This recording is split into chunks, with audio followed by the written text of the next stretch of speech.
This is what gets me, whether you agree or disagree with the tax hike. Not how nice, but my pockets ain't big enough to carry 2 phones.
My wife was training me how to deal with the police more at 10. I have to tell her we'd be there at 9:30.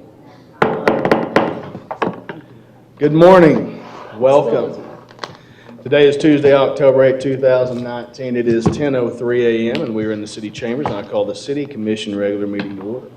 Those present with me are Commissioner Luke, Vice Mayor McDowell, myself, Mayor Hanks, Commissioner Carasone, Commissioner Emmerich. We also have City Manager Lear, Assistant City Attorney Golan. We have our Deputy City Clerk Taylor, our interim. Well, no, she's not interim. She's still our Deputy City Clerk, just filling in for our City Clerk Taylor and our Recording Secretary Ms. Hale. We also have Chief Garrison back there. Titus apparently is playing hooky, so I'm just kidding. Just a couple of reminders before we get down to business. Please turn off all your cell phones or put them on vibrate. You can use them, just please, if they could be quiet, that would be fantastic. Anybody wishing to speak, please fill out a public comment card right over here to our left and give it to the fine police officer over here, and she will pass it down the line where it needs to go.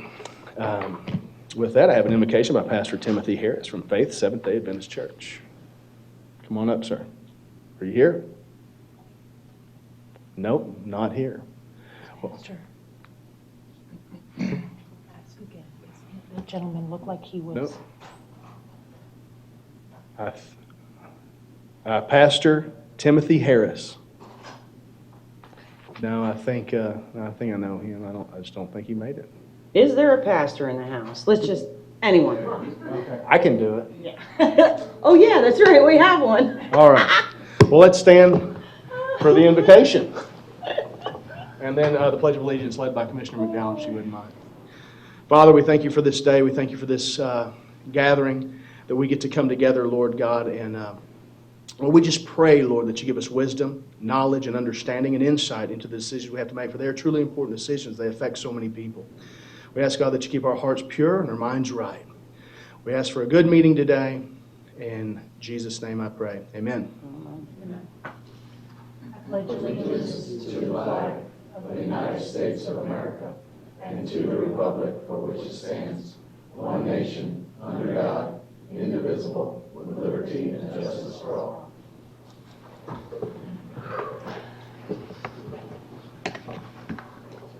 All right. If I can get an approval of the agenda, please. Make a motion, Mayor, to approve the agenda as presented. Second. Motion on the floor by Vice Mayor, seconded by Commissioner Lee. Call the vote. I have no light up, so sorry. And we're off to the races. Hey, wasn't me this time, just saying.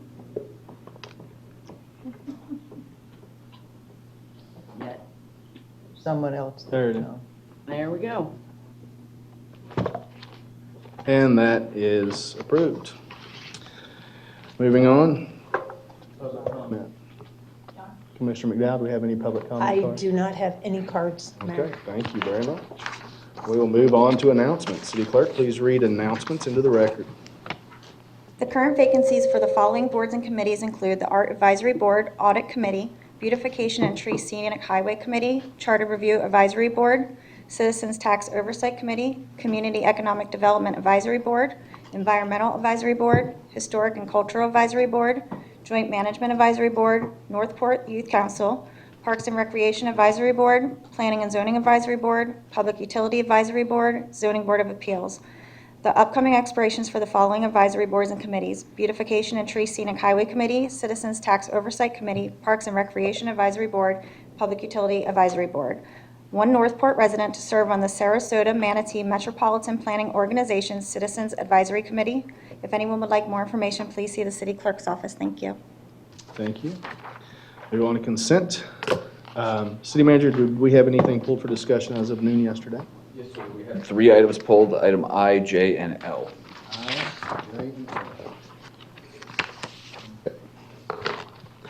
If I can get a motion to approve the consent with those items pulled.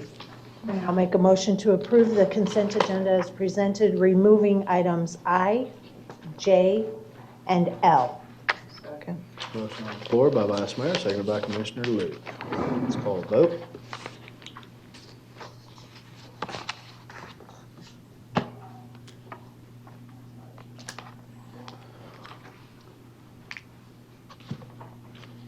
And the motion carries.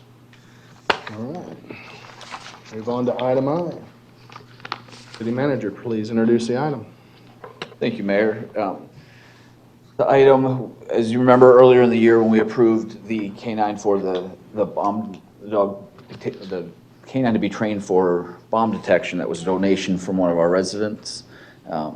That individual wished to remain anonymous, so we didn't acknowledge the individual, but we did acknowledge the donation of the canine. We have another individual that is looking to donate this final canine that we discussed back then that we would need in the future. The canine that is being donated, his name is Jet. He is here, and I believe the donor is as well. The donor is a few minutes late, but the dog is not. Well, he runs faster. Mayor, do we want to postpone this item until the donor arrives? That'd be up to the board. Do you want to make this our last item of the consent? Yeah. I can let you know when the donor arrives. The chief will let us know when he gets here, Sounds and good. we'll take the dog for a stroll. Okay, sounds good. Then let us move on. Or you can come up here and you can pet him. All right. We will move to item J, City Manager. Right. Item J is, for the last several years, as you all may remember, we've received a community development block grant for our social services to cover staffing.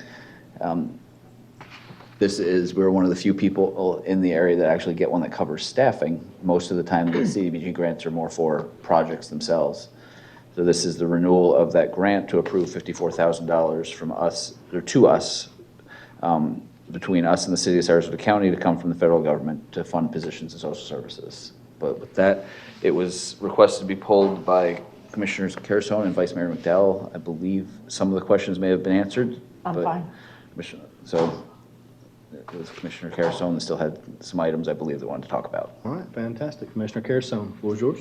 Yeah, I have just a few questions if I can get staff to come up here and verify some facts.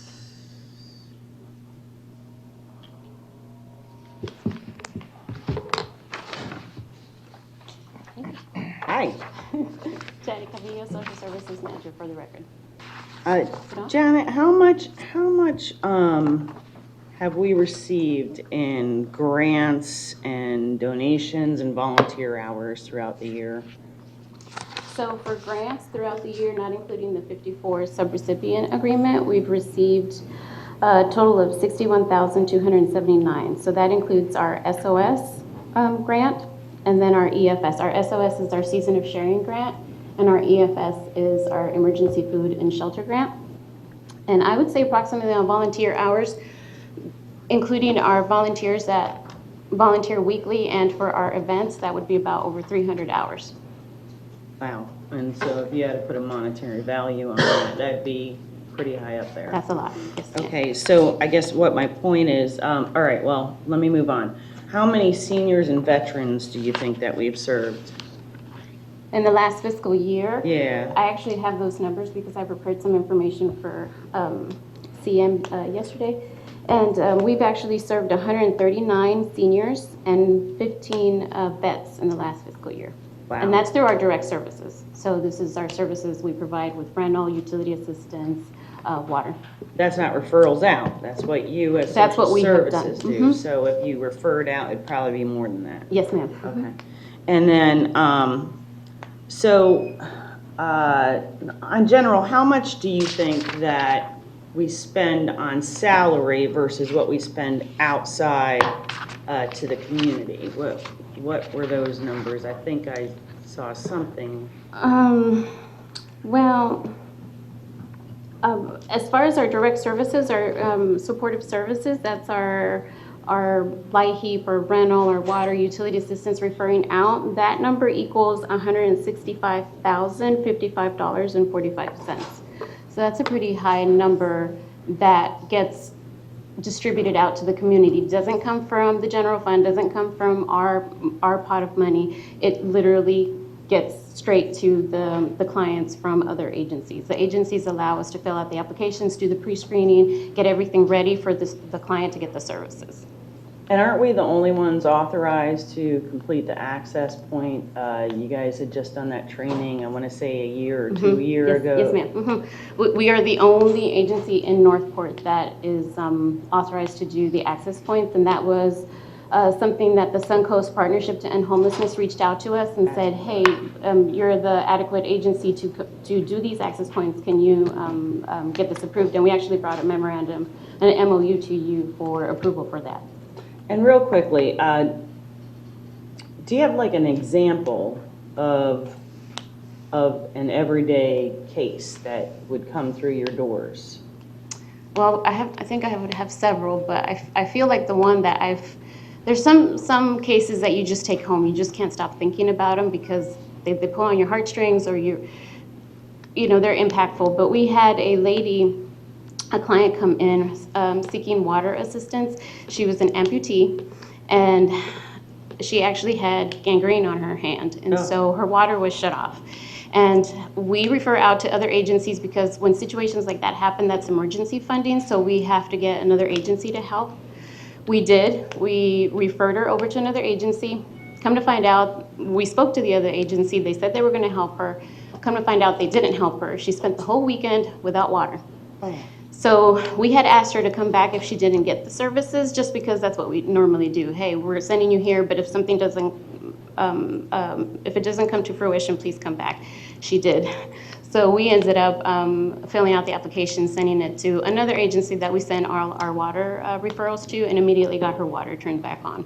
So I feel like that one was one that, at the moment when, after all transpired, I felt, well, maybe we should have just done it from the very beginning, because then she would have had water over the weekend. However, that is our protocol, is to refer to the other agencies in the community. But when instances like that happen, we are here to help. And that's not a woman with children or No, anything that's an like that. individual amputee, and she actually had gangrene on her hand. I mean, it was things like that will walk.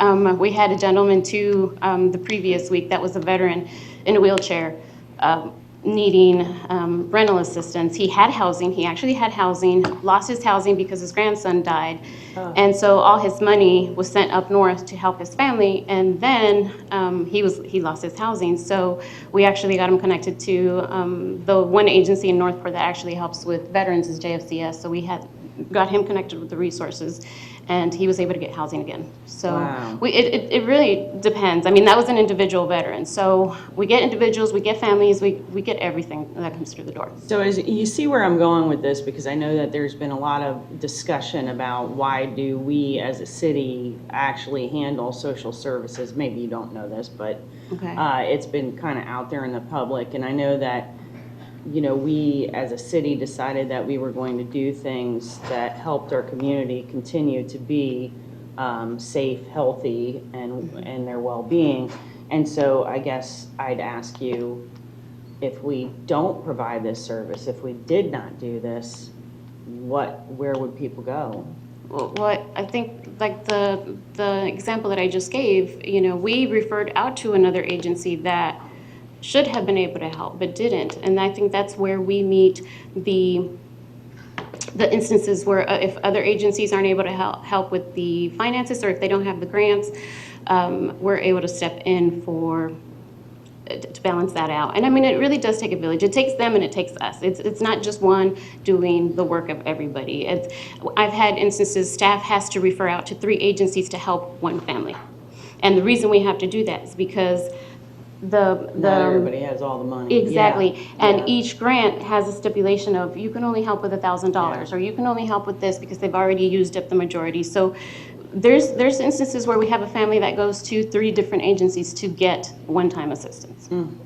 And most of them, it's not like they come back every month. They're No. And once they've used the assistance, I mean, we do have our individuals that come back and receive the assistance that when it's allowed again a year later. But there's several instances where we just help and we give them a hand up and then they move on and they're perfectly fine. Excellent. And so with that, I just wanted to focus on the reasoning behind social services and why it's so important. And Thank you. Matt? So you do this for all the big bureaucratic dollars, don't you? They get funneled right into your pocket. I know you don't. That was just a joke. You know, I watch you up there and I'm watching you tell these stories and it really touches my heart because I can look at you and I can watch you tell these stories and I know so many people, they think it's just a job to you guys. And man, if they could just watch you tell us these stories, because, man, this is coming from your heart, you know? And I greatly appreciate your compassion and your passion for people. Thank you, I appreciate that. And I do have to say, it's my staff that's in the front lines that does all these direct services. And, you know, I hear about the stories and because we will case review and we'll talk about clients and, you know, they'll come in saying, I don't know what to do. I don't know what to do with these clients because there's not a lot of money to help. There's not a lot of money to be able to have the resources to help. So it takes all of us to come together and say, okay, we should try this, we should try that, maybe we should refer there. And, you know, the stories are impactful and they do pull on your heartstrings. I was going to say, and it breaks your heart to have to say no sometimes. Absolutely. Just because you have no opportunity. And we try not to say no unless absolutely have to. And that's what you are showed by. You don't just look at what's in-house, you look at what's out-of-house too. And Yes. that's greatly appreciated. Yes, sir. All right, I have nothing else. I'll entertain a motion. I'll make the motion unless Commissioner Carrison wants to. I will. I'll move to approve item J. I'll second. Motion on the floor by Commissioner Carrison, seconded by Commissioner McDowell. Anything to that, Commissioner Carrison? No, I just think that they provide a vital service to our citizens. You know, it's all Northport citizens that are being served. I think that, you know, one of our jobs here is to make sure that we have a healthy, safe environment for our people, and that if they did not exist, I find that we would be in a lot worse situation, you know, considering the distance that they would have to travel in order to receive similar, not even the same, but similar services, hence the reason why we put it in place in the first place.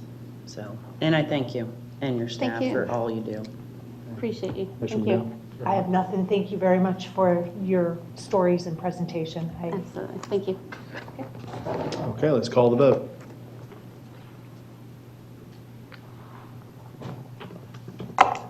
And the motion carries. Okay, we're going to move back to item I, which has to do with the canine donation of a 24-month-old German Shepherd named Jet. City I Manager? tried stretching it out as long as I could. I got the nods. Okay. Because I was apparently looking down, I didn't see it, so I was on the next item. I saw the chief jumping up and down, giving big arms. That's the dog. Oh, okay. As you'll see, they're bringing the K-9 jet up. This is Mr. Jurgens. He is Know so who the owner graciously. is. Absolutely. Here, we can come up. Here, we'll just go up to We'll come down. Should have her come up here because, well. Empty your pockets. No.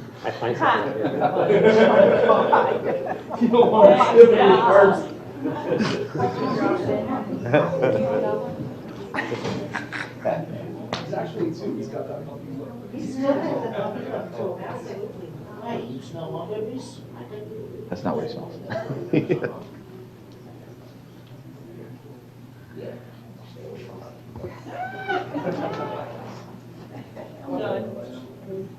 Guess what? I'll go down there. But this is Mr. Jurgens, and he is the owner of this dog, and he is so kind and gracious to actually donate it to North Fork. Thank you very much for your donation. Thank you so much.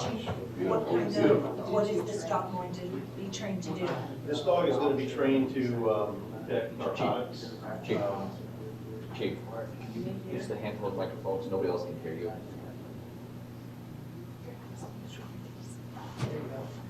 He's going to be a detection dog for narcotics. Since things are changing in the world with legalization of hemp and cannabis and all that other stuff, this dog will not be imprinted with those scents. So he'll be imprinted with all the other scents. And who is the handler? We have not selected the handler. No handlers. Well, thank you very much for your donation. Very much appreciated.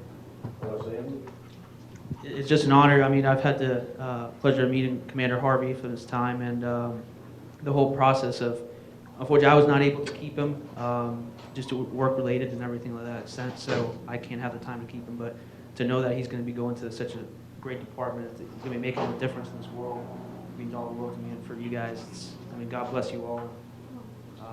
Keep him safe, keep everybody safe. I live in Rhode Island now. Came all the way over here for the meeting. Thank you very much My for being pleasure, here. my pleasure. Thank you. Thank you. Thank you.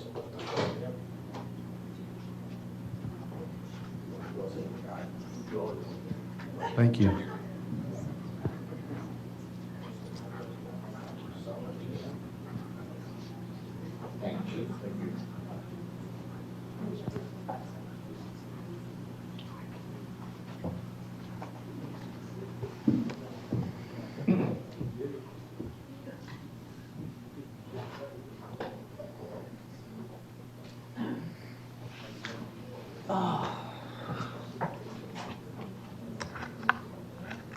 It's amazing how the nose is.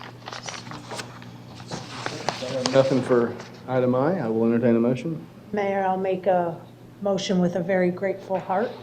I'll make a motion to approve the generous donation of Jet, the canine, and welcome him to the city of Northport. Second. Floor by Vice Mayor McDowell, seconded by Commissioner Lee. Call the vote. Motion carries. We'll move on to item L. City Manager, please introduce the item. Thank you, Mayor. Back in January, we had a meeting on the neighborhood expansion program, at which point we were given direction to move forward with obtaining somebody for the design and engineering. This is what this item is. I have utility staff here as well, but we'll answer any questions. This was pulled by Commissioner Emmerich and then as well by Vice Mayor McDowell. Who wants to go first? McDowell, floor is yours. So while some of this may be redundant because it was answered in the memo, asking it again just for citizen consumption because it has to do with the Madagascar project. Okay. And a lot of citizens are following that one very closely. My first question is, it says here for the recommended action to approve the neighborhood expansion phase 2 with this engineering firm. But there's 2 phases. Phase 1 is a master plan that is going to be done for the urban service boundary area for city water, city sewer. And then phase 2 is for the Madagascar design and permitting. Why are we focusing only on phase 2? Well, it's a really kind of, for the record, Mike Acosta, Utilities and Engineering Manager. Basically, when we put together the RFP way back when, it was me who named the project. Having not been here during the neighborhood expansion phase 1, which was completed, I believe, in 2015, my engineer brain said, we did phase 1, let's do phase 2. And so we put it out there as neighborhood expansion phase 2. Then the engineering consultant, we went through the RFP process, selected a consultant, he gave us a scope, and he has 2 phases within this project. So the 2 phases that are outlined within the scope of services by Giffords and Webster are solely for this particular project. They're not really phase 1 or 2 of the thing. So unfortunate language there on that one. But the 2 are unrelated. There's 2 components of the task that we're asking you to approve today. I hope that explains it. So it's, And we'll do some kind of different nomenclature going forward. appreciate that. Looking at the fee schedule for Exhibit B in the contract, there's multiple tasks. Phase 1 has 5 tasks, Phase 2 has 11 tasks. Some of these tasks look like they may not be done at the time of this design and permitting, because we're still trying to work out how to pay for this project. So would it be in our best interest to remove tasks 8, 9, and 10, maybe not remove, to have tasks 8, 9, and 10 with a dollar amount to be determined instead of paying them for a service we may not need for a few years? I wouldn't recommend that we do that, simply because if we don't do the task, we won't pay them for that task. If we get to the point of permitting, we get the permits, much like we've done on Sumter and Toledo Blade, and we just sit the project on the shelf, we can do that without launching into the future phases of bid services. Obviously, we don't send it out to bid. That we wouldn't pay for those tasks associated with construction, which would be bidding, the construction administration, and then the supplemental services. We wouldn't have those items, would not be paid for until we actually do those. So it's not an all in or all out type of thing.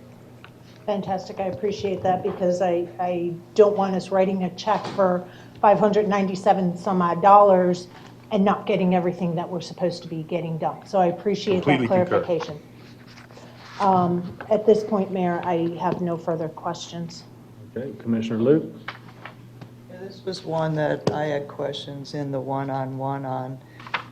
So you're stating that this amount is not a lump sum, but it's phased payment plan, depending as they progress through the... The individual tasks are lump sum.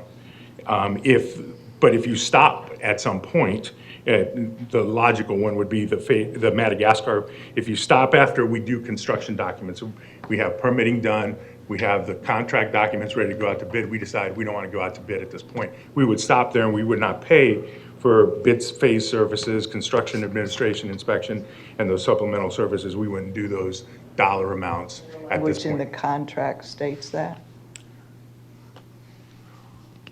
I will defer that one to our city attorney, because I don't know the contract well enough to say that.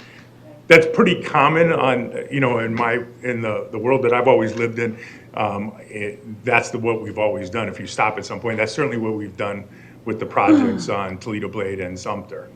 But I understand what you're saying, it might be common, but if your Right. contract states you will pay this amount, they have the right to come back and say, hey, this is the contract. So, city attorney? Sorry, the question, what was your exact question regarding this contract? Does the contract actually state that it's paid in phased payment as tasks are accomplished, or is it displaying a lump sum? I'd have to go back and look at it. I can do that for you now, if you need to know. Mr. Emmerich? Yeah, I had some questions. One was for the board here, actually, because didn't we discuss this in budget on putting this off, on putting it on hold for at least a year, and then possibly having another conversation on looking at Sumter and 75 expansion? We didn't come to that? I'm asking you guys. I don't remember that. We moved $900,000 from this long-term construction project to do Sumter. I don't believe there was direction to hold off. This bid was already out when we were having those conversations. The RFP was already out. But I don't believe there was conversation to stop this portion of it. But we haven't been given direction because we talked back in January at the meeting we had about this project, that we would come back to you all after this phase before we started construction. That part is at least on hold at this point. Okay, another question was, on the Sumter and Toledo Blade, how's the funding for those when we're going out to expand? Right now, we have applied for a grant for Sumter. We put in the project $900,000 of city money, and we're applying for approximately a $1.8 million grant. We have not heard back yet of whether or not we'll get that. When we find that out, if we do get it, then the project will start. If we don't get it, then we have the option. The decision will need to be made by the board of whether or not we want to do the project anyway, at which point we have to find the funding. And that's, I'm assuming, part of why you all said to hold off on the construction of this project is, one, whether or not you wanted to do it for the neighborhood, and two, whether or not the Sumter project would have funding, at which point the commission could take funding from that project to fund this one. All right, another question was, how much commercial property is in this area, or is this just residential expansion? The Madagascar area is all residential. The plan on for the development on a citywide basis would encompass basically all the areas that are currently unserved, both water and wastewater. And if my within the urban memory, service boundary. if my memory is still working, I believe it affected 80 homes in that area. Is that the proper number that we discussed at budget? With the original one that we outlined, the original project that we outlined back in January had this box around Madagascar. What we're probably looking to do is maximize the capability of the existing lift station there at Lamarck Elementary, which probably changes the dynamic a little bit. So we'd have to get back to you on the exact numbers. There's some places probably north of the area that we can serve with that lift station, but not be able to go as far. So the numbers may be slightly different because the geography that we could serve is a bit different than what we were proposing back in January. We can get back to you on that information. Okay. And you said we put, city manager, approximately almost $1 million in there, and 980-some thousand, I believe was the number you told me. 900,000. 900,000, and we're looking for a grant of 1.8? Approximately, yes. That's an if. Correct. That we applied for the grant through the state. We've also contacted our state legislators. We're doing our best to make sure that we get that, but we won't know until it's in their hands at this point. I just feel that this $500,000 is, I would want to hold that just to see where that grant comes through, and maybe used for something, Toledo Blade projects. That's all I had. Okay, thank you. Commissioner Carusone? Yes, I have two questions. First of all, you said that, because I think we were given numbers that there were 522 parcels, 230 residents of those parcels, and of the 230, only 97 have already connected, leaving a balance of 100 and change that would be served by this Madagascar project. But you spoke about going north possibly. North is I-75. So the question is... That's my geography challenged brain in Northport, because I'm turned 90 degrees every time.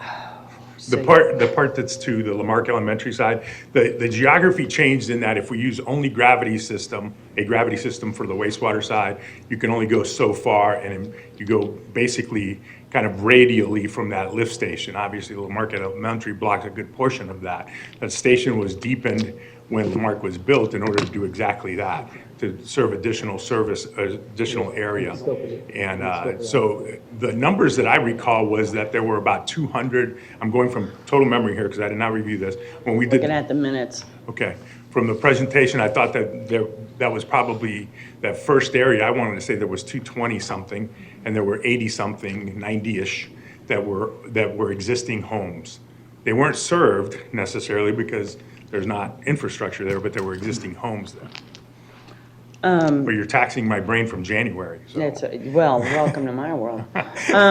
So what you're saying is it's a possibility of moving more towards the east then? Correct. If we have the capacity, pretty much. It would be more, well, we have the capacity. That lift station's. I meant by the lift Yeah, station. yeah, that lift station was deepened when the school was built with the concept that Right. one of these days this would happen. And then it goes, then we're gonna get into the North Cranberry area, which I find ironic. We can't get cable or internet, but we can get water. So how much would this cost for each individual resident? I think that the numbers that we put out there way back when were in that neighborhood of 20,000 is the total budget number, or the total cost per lot roughly. And we had suggested, I think in the last workshop that we did, that we, in essence, subsidized 10 grand of that, something similar to what Charlotte's doing. But I don't think we ever came to a conclusion. I don't think you guys as a board came to a conclusion on that. So that still would be to be determined in the future based on what direction you all would give us.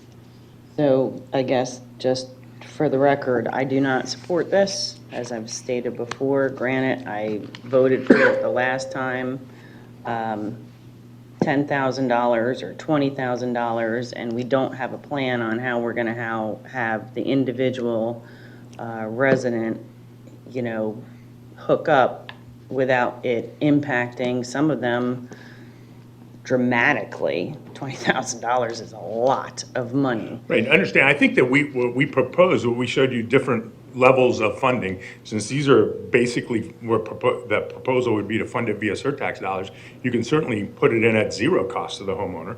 It just you would wind up doing much less in the long term, because that surtax wouldn't be refunded, quote unquote, for the construction of the facilities.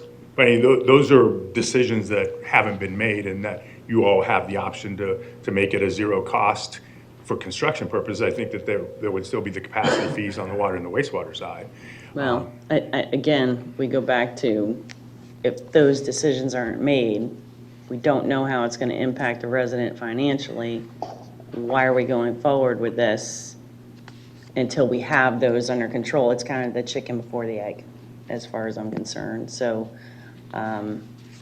and I do agree with Commissioner Emmerich, if we're going to go expanding somewhere, it needs to be in the commercial zoned areas so that we can diversify our tax base just a tad bit more than where we're at right now. So, thank you. Commissioner McDowell, follow up?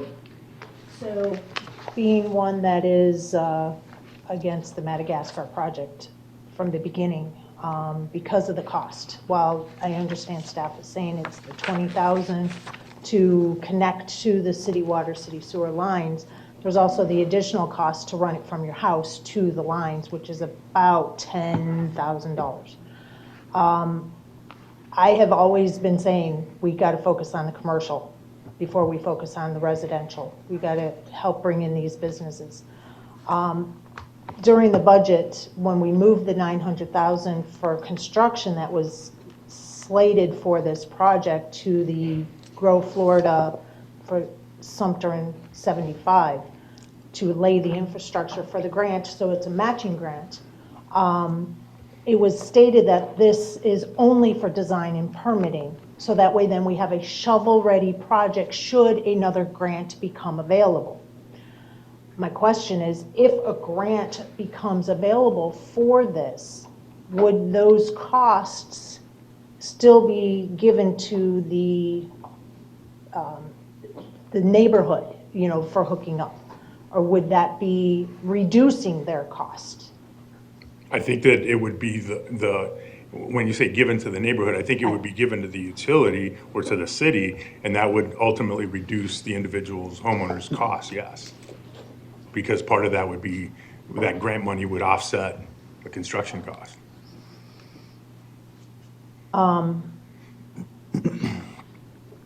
know that it's going to be a shovel-ready project that'll be sitting on the shelf until the time comes.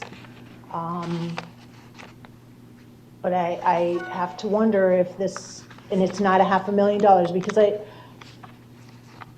tell me a little bit about this master plan.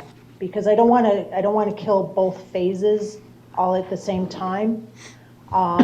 Tell me a little bit about the purpose of this master plan when master plans have been conducted in the past for water and sewer. We just had an analysis done in 2014 Right, for the water side.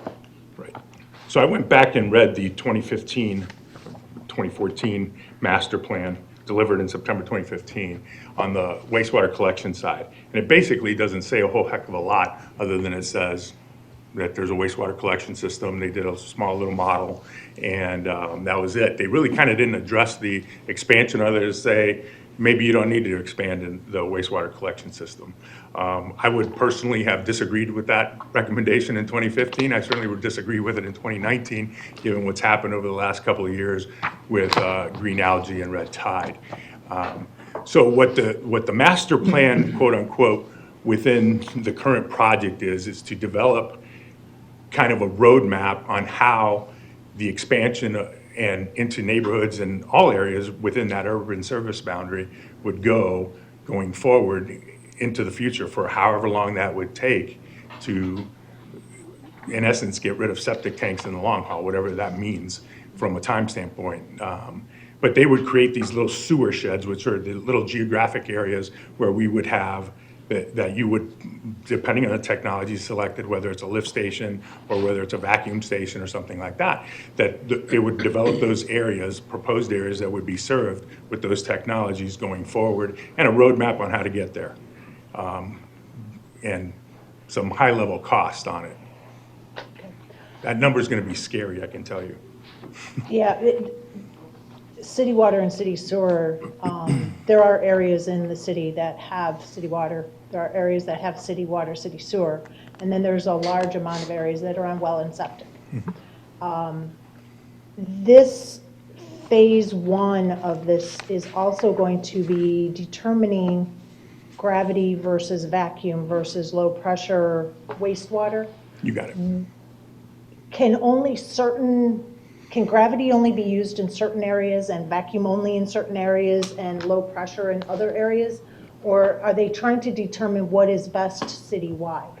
It probably is best citywide is going to be a combination probably of all three. And the area of Madagascar is a pretty good example where the lift station is deep enough that you can take advantage of that already existing infrastructure and put in a gravity system. And the offset between gravity and vacuum in particular is that the cost of construction, if you're doing large scale projects, then vacuum becomes much more cost effective because the vacuum station's expensive, but it reaches a much broader area. Instead of having 5 lift stations, you have 1 vacuum station that can reach out 1.5 miles or 2 miles. So what this was gonna determine is looking at the existing way that the city is served now, and what would be the way it would potentially be served is to identify those technologies where we can maximize the use of gravity where it exists today. There may be some places where gravity makes some sense where it doesn't exist today. Vacuum in certain areas, and we hope not, but LPS or low pressure sewers in other areas. Low pressure sewers have a horrible reputation from an O&M side, on operations and maintenance side. You have a little lift station in everybody's front yard. So they have historically been maintenance nightmares for utility systems. Okay. I know that they did the RFP for phase 1 and phase 2. And I don't know if this is a legal question. Since the RFP went out for phase 1 and phase 2, I know the commission can do what the will of the commission body is, but can we remove one of these phases from this RFP and approve the other phase?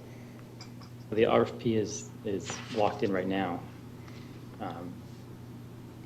So no, From my perspective, we can certainly go back to the consultant and see if they would be willing to do something along those lines. Their proposal was based on the whole thing, but I don't know. They've obviously identified it as 2 distinct pieces of work, so there's a possibility that they could do 2 distinct pieces of work. Yeah, I would have to look and see how this actually, I didn't look to see if we could break this apart that way. The contract itself has tasks in it, but if those phases are combined in a task, Yeah, they're not. we'd have to look and see what we can award. It's, Because it appears from what I was reading, task one is a specifically different project than the Madagascar project. Thank you. Commissioner Moody. Wondering if city attorney had an answer to, They were task-based. okay, so it doesn't have to be the lump sum. So basically, that can help in the situation that Vice Mayor was talking about too, correct? If you choose not to do certain tasks, you then don't do them and don't pay it? we'd have to go back, like I said, that's something we have to go back and look at to see how it was, what the solicitation had for. If there were just a few tasks that were eliminated, it's maybe something we could do, but breaking it into too many pieces at some point, it undermines the integrity of the solicitation that went out. All right, so this is coming from the enterprise, all the money and everything. Is this budgeted at this point for this coming year? And what happens if the board does not agree with doing this at this point in time and we've got an RFP that's out and We'll cancel the RFP. The one thing I would caution you on is, if we went ahead, we solicited an RFP, companies went through a big process of this. The short answer was, we'll cancel the RFP and we won't move forward. The long-term impacts of that, if that continues to happen as a city, people will stop proposing on our projects. And if they come up with this plan, if we go ahead and they come up with this plan, is this plan able to be held for years and it's still effective? My goal always is to, as an engineer from the first day that I started down this path, 30-some odd years ago, was that somewhere down the road, 20 years from now, somebody says, now why in the heck did they do this? So yes, the answer to that question is absolutely yes, that you would have a roadmap that would survive going forward, absent technology changes in the industry, that they would survive and they could be implemented in 2050 if that's when somebody decided to start doing this. So if we have this plan, it's put on shelf for a little bit while we take care of some commercial area, we can always go back to this plan and address the residential without spending more money later in the future. Correct. I think that the first part of the phase one part, I hesitate to use that, Vice Mayor. Hate to use that term, but the first phase is not a detailed design. It's creating those sewer sheds, quote unquote. Think of it as a watershed area where you're collecting all the wastewater from that one area. So you're not individually designing the line to that house or anything like that. So that's the general roadmap that ultimately will lead to detailed design based on how you move forward, going forward. And that's the one that would be on the shelf could be on the shelf theoretically for forever. And you could follow the map in any way, shape, or form. Thank you. Commissioner Carusone, your follow-up? So let's just say that we do this design and it's 25, 30 years later, everything changes. You could have, bless you, whoever that was, there could be a significant impact from the Orange Hammock area. There could be an impact from I-75. There could be impacts in so many different ways. We can't guarantee that plan would be relevant in 25 years later or 10 years later, can we? What kind of impacts are you suggesting from Orange? Two examples. Well, Orange Hammock, like what? So in other words, Peace River comes in, they start utilizing Orange Hammock for water reserve for their use Their and water supply? expansion. Okay. And then it eliminates it reduces our aquifer because it's very nearby Sure, and the for watershed sure. goes that way. Or I-75 decides it's going to expand, they create a different type of drainage system.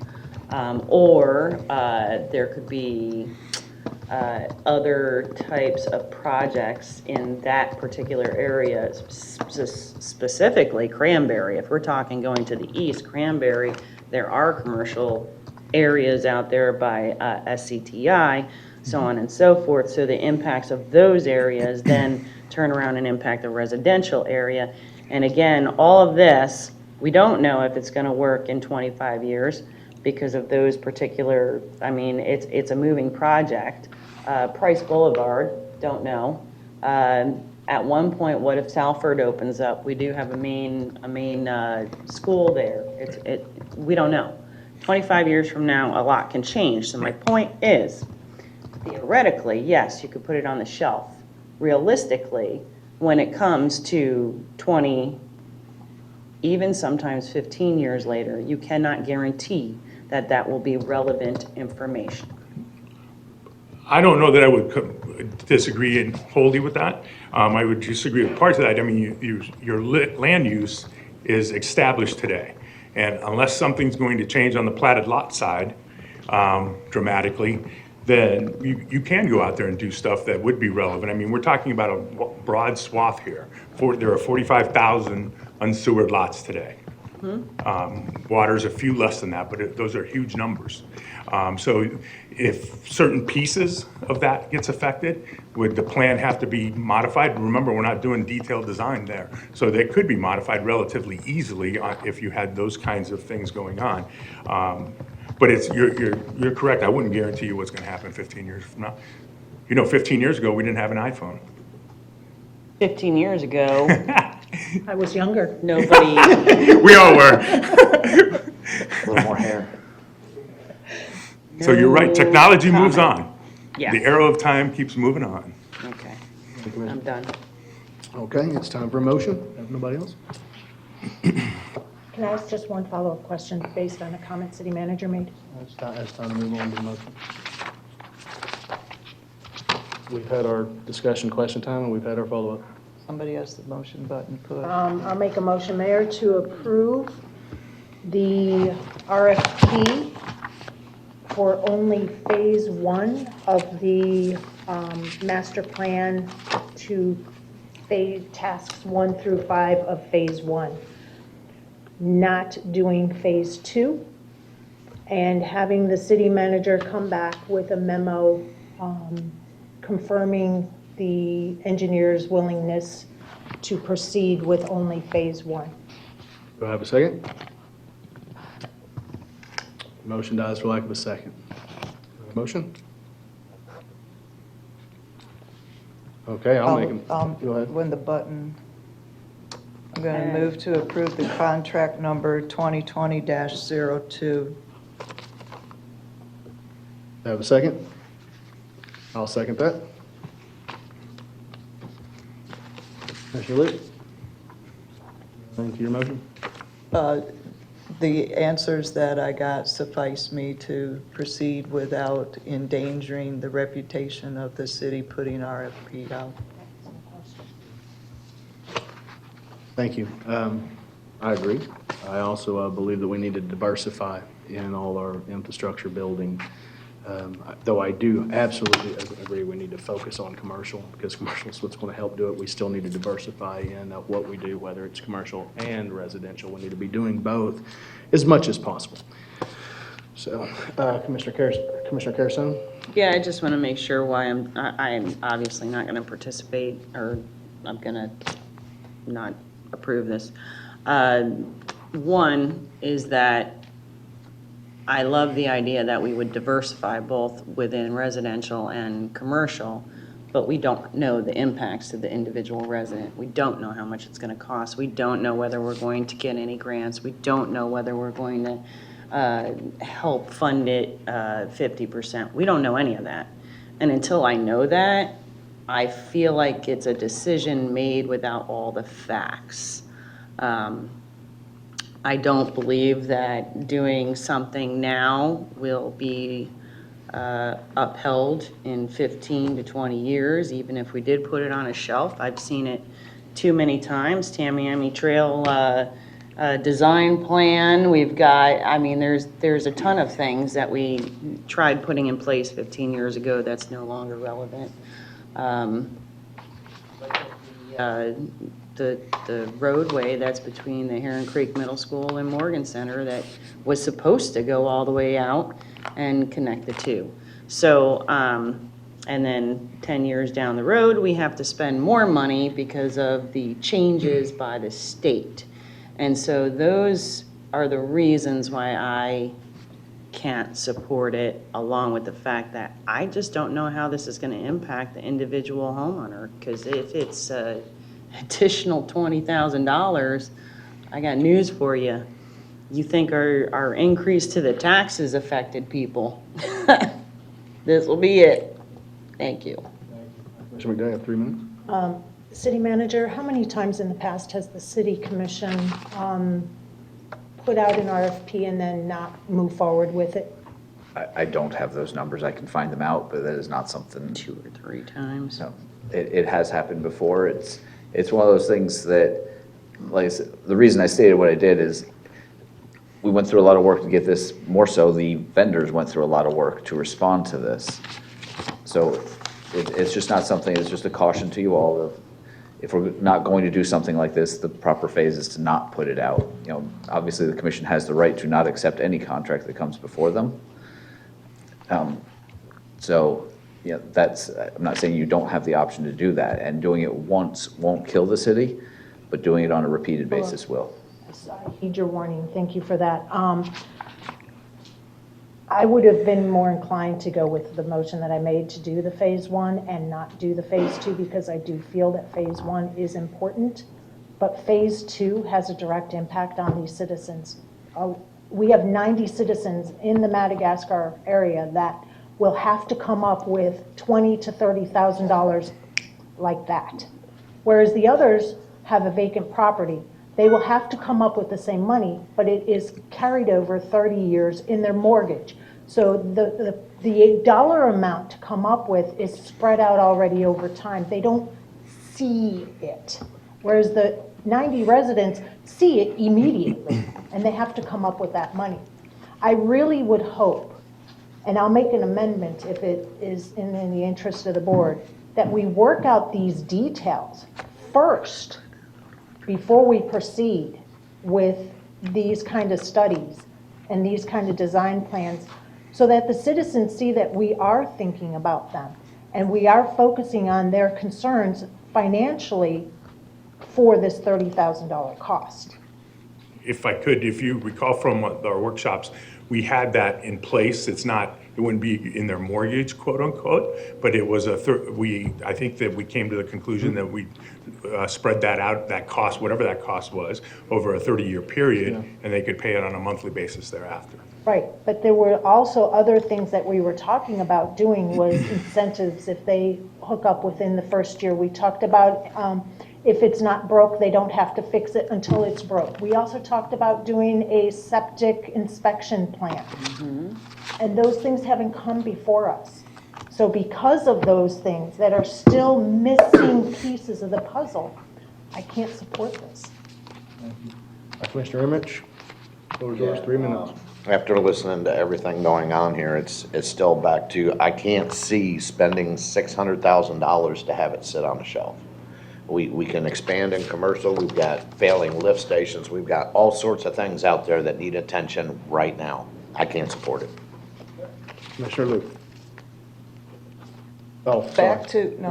Back to when I was asking about whether you had to pay the whole lump sum or take on the whole thing, whether it goes through tasks or that.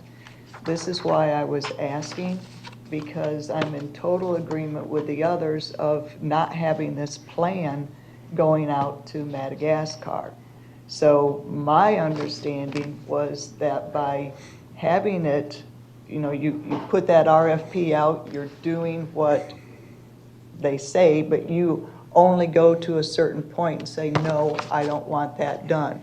Because this board can't move on anything to direct somebody to do this until we do come up with a plan. So I need to understand this phase 2, is that definitively placing a plan that they come up with on these Madagascar residents? No, what that would be the design of a gravity sewer system that would serve the certain parts of that Madagascar area to the extent that the gravity sewer system could reach it. And then we would come back to you guys to put it out to bid. And if we chose not to put it out to bid, then That's we the wouldn't put way it I out to bid. And understood it. then- This was just the Wasted the planning, money. this was no implementation. This was a planning stage, then it would have to come back for us to say yay, no, yay or nay, or do something different. That's correct. Okay, thank you. That's called a vote. Debbie, don't even drink it, it's The bad. original motion? Just to approve 2020-02. Vice Mayor, were you wanting to make an amendment? I will after, I'll make another motion after. After this one, okay. And that motion fails, 3-2. With Commissioner McDowell, Commissioner Emmerich, and Commissioner Carusone dissenting, I'm guessing for the reasons stated in your comment. And that should go down in the calendar, just to be clear. Okay. That we didn't Commissioner vote. McDowell, you had a motion? So I'll make a motion to direct the city manager, and before we make it the official motion, I'd kind of like to talk through it. To come back with a plan for the incentives, the 40-year mortgage of this infrastructure. For if it's not broke, we're not fixing it or requiring them to fix it.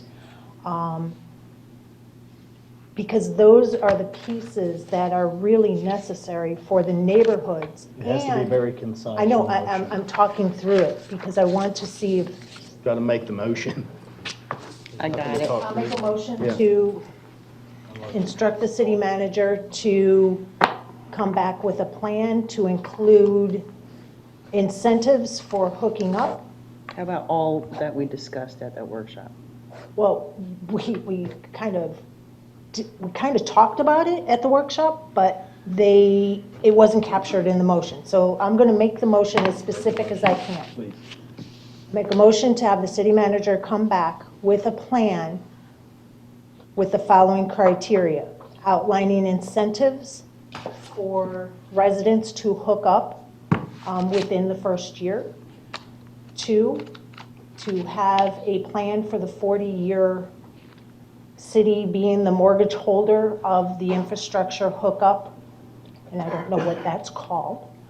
And 3, the plan for if it's not broke, the citizens are not going to have to fix it. Number 4, the septic inspection, septic inspection program. Have a motion on the floor by the Vice Mayor. Second. Have a second by Commissioner Carusone. Vice Mayor? Oh, sorry. Vice Mayor, to your motion? I think once we have all those answers, then we can talk about getting the neighborhoods and design and permitting and stuff done. Commissioner Carusone? Yeah, I just want to clarify, what I hear is that to bring back a realistic payment plan, a program that's designed to have inspections for the septic tanks, and then, as discussed, to have the requirement to replace those only on a as-needed basis. And what was the third one? The incentives to hook up within a The year. incentives to hook up. So those are kind of the 3 things that I heard, just to try to clarify Actually, there was 4. the fourth one. The incentives, the 40-year utility mortgage holding, septic Well, that was inspection. kind of a realistic one payment apart. plan. Those are one and the same. So if it's those, I'm all good. In fact, my question is, city manager, since this failed, can this be held off until those answers come back to us and a solid plan of the cost to the residents, and then that will allow us to, I would not count on the fact that the vendor will hold these prices long enough for us to get you all of that information that you just asked. yep. I also had a question about your septic inspection program. Are you looking for us to go out and routinely inspect private residents' septic systems? I think it'd be on them to supply it.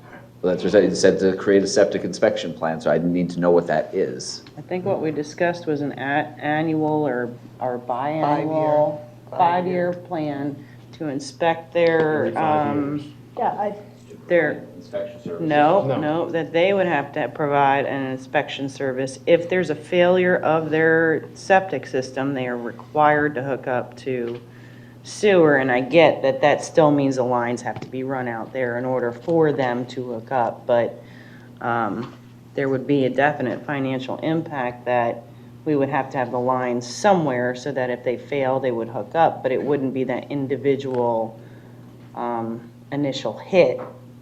So, again, on the I'm trying to get the clarification on what it is you're looking for in an inspection. So they have to get inspections, you want us to then require inspections and track that they have them every 5 years? Let's ask the motion maker. Mr. McDowell. and Commissioner Luke hit the nail right on the head. It's very similar to the backflow. I understand the backflow is required by state, but there are other communities and municipalities that have a septic inspection program where they are required to pass this inspection, and if inspection fails, they're required to make necessary repairs. Unless hookup is available, then they have to hook up. So that's where I was going, because I don't know what this septic inspection program would look like, because I don't really know what other municipalities are doing with it. So we can research that, because we'll then have to figure out what happens if one fails and they don't do it, or they don't provide the inspection. Well, there's got to be a cause and effect, or a consequence, however you want to word it. Right now, we don't have anything for that. It's not a city issue, but we're going to make it one if we put it in a program. And that will have I think a bigger effects conversation. also. I think a bigger conversation is required for this septic inspection program. And you're obviously going to have to use other municipalities to see how they do it. Do you have any information? Yeah, Rick Newkirk, Utilities Director. A question that I have, Charlotte has this, because I just had to do it, and I have to do it every 5 years. But they require everyone in the county to do that. So my question is, out of the thousands of septic tanks that we have, are we going to require every septic tank in the city of Northport to have that inspection? Is that the direction? That's my There's assumption. thousands. I mean, That's what we discussed. Are there septic tanks that are there septic tanks that are not being used because the resident is already hooked up to city water, to city sewer?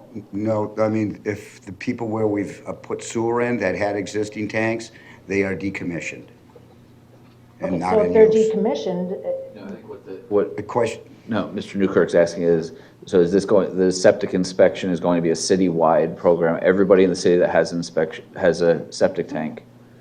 Okay, we're just verifying that. All right. I think it's something that maybe we could have a conversation with the county on also. If they have any type of regulation or thinking of going that direction, it might flow through the county too and not just the city. Well, I know they don't do it. They don't require, if someone has a failure of a septic tank, they're allowed to put a septic tank back in, commercial or otherwise. So, Well, We would have to as we well. run into a problem that if somebody fails and there's no lines I was around, just going to say, if how do you, yeah. a new one in, No, I understand that, but I don't think it matters if there's lines or not there. That's what the problem is. At least that's what I was told by a commercial. Could also be they knew someone. Who Okay, knows? let's call a vote.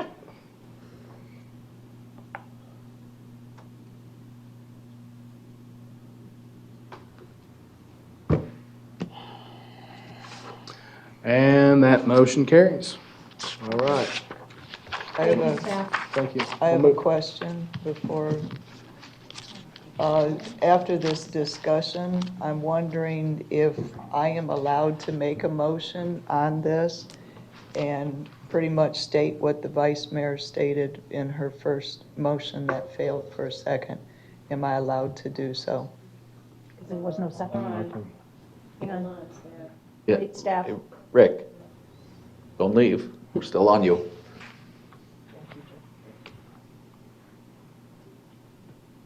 If I'm allowed to make that type of a motion that didn't get a second, I would like to do so. Chair could recognize. The chair, it's up to the chair. Yeah, sure, go ahead. I'd like to move to do the first phase of 2020-02. And that would entail the staff speaking to this vendor to get the RFP kind of reduced. I'll second it. Motion on the floor by Commissioner Luke, seconded by Commissioner Okay, McDowell. so now that I understand what your motion is, Okay. I apologize. So you would move to bring that item back for reconsideration. Yeah, that's what they're doing, the one that didn't get a second. Well, the whole, since the item failed, L failed Yes. already, you would move to bring that item back and then make this motion. So it would be a new motion on that item. Does that, there's two motions. I'll make a motion to reconsider the agenda item. Correct. Oh, I got you.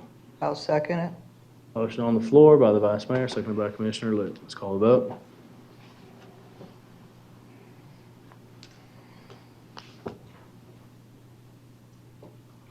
The vote passes 3-2 with Commissioner Emmerich and Commissioner Carusone dissenting.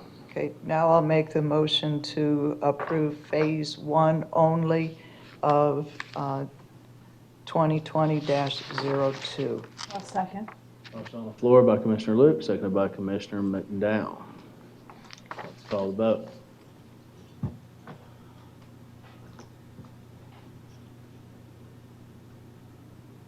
And that motion passes 3-2 with Commissioner Emmerich and Commissioner Carusone dissenting for the reasons stated in the previous motions. Yes? Okay. And I chose to go with this just because I changed my vote. I chose to go with this because I still believe in diversification and we're moving forward with something. Well, and if I may speak. Yes, go ahead, Commissioner McDowell. Mayor, I believe that Phase 1 has some merit for later on down the road, to find out where we can have vacuum system, where we can have all of the different wastewater systems in the city, I shouldn't say in the city, in the urban service area. And I think that it will have some merit. So I appreciate Commissioner Luke revisiting that. Well, I think it moves us forward, but it also, we have the other motion for the other things that we need to know for Phase 2 coming back, so we can tackle that one later. Thank you. Okay, we're going to move on to presentations. City Manager, please introduce the item.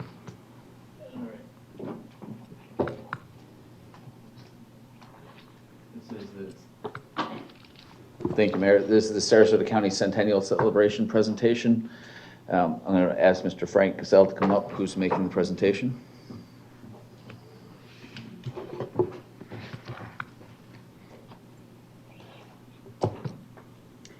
Allison Christie, I'm the staff liaison for the Historic and Cultural Advisory Board, and I just wanted to introduce Mr. Castle.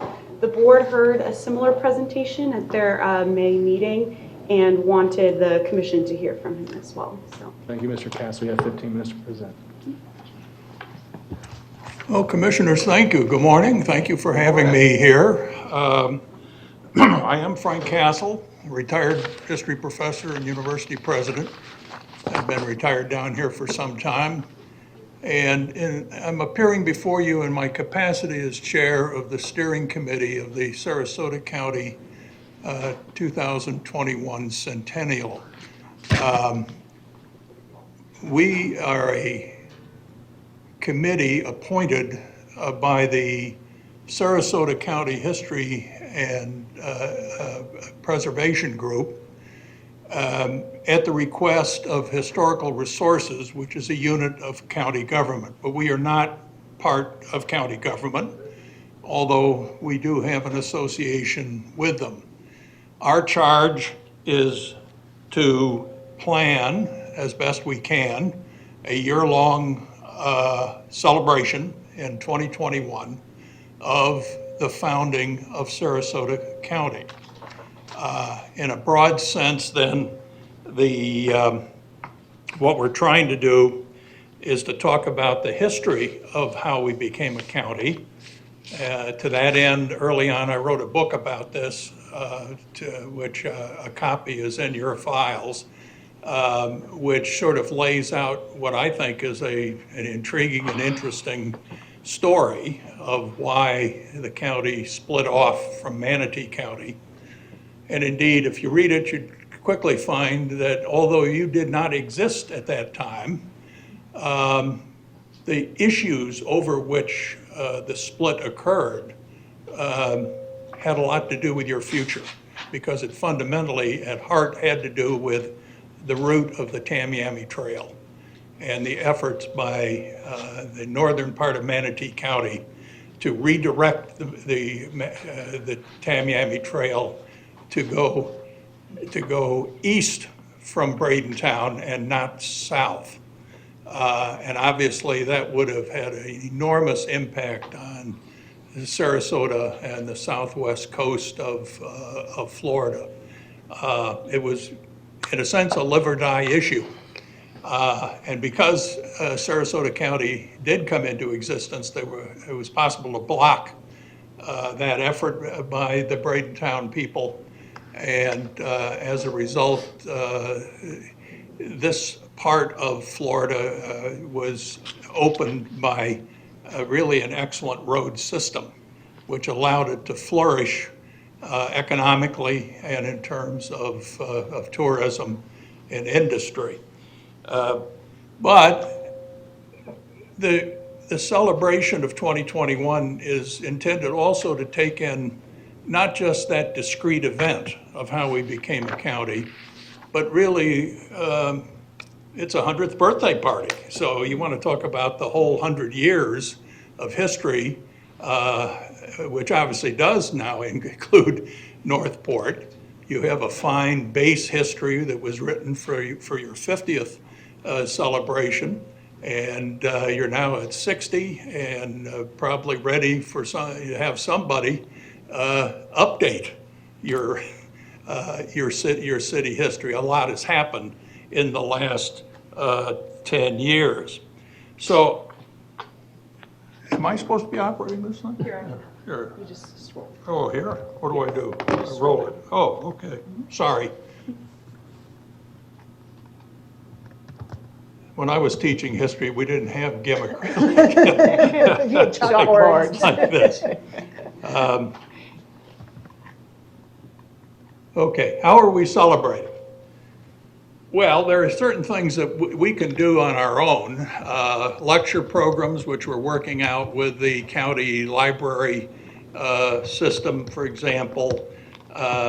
Special museum displays at places like the Ringling and at Spanish Point and others. We hope to have many others. I added historical recreations, which refer to the fact that there are certainly some events that take place in the fight for becoming a county that lend themselves to having some actors and actresses involved to sort of illustrate the significance of what was happening.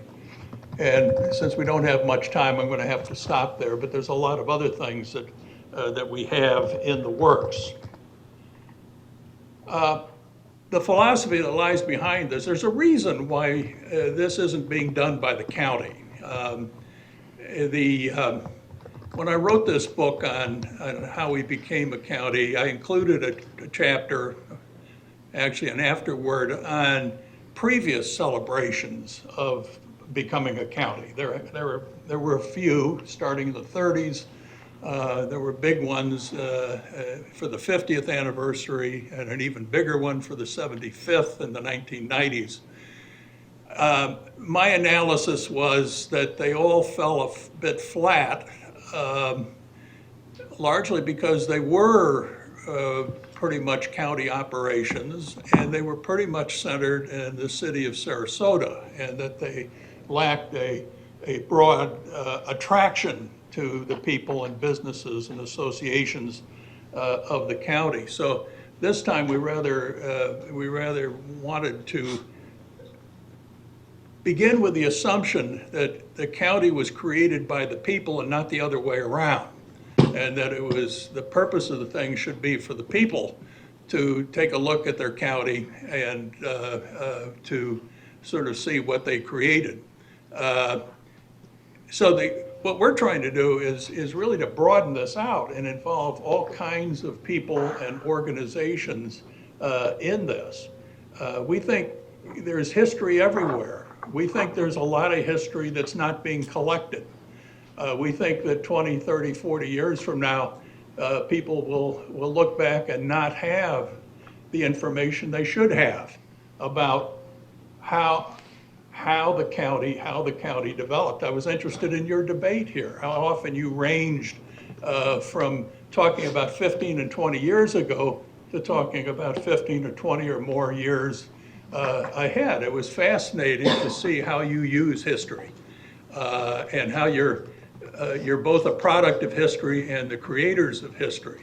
And it's important that the people that come after us have an opportunity to understand certainly this high level kind of decision making.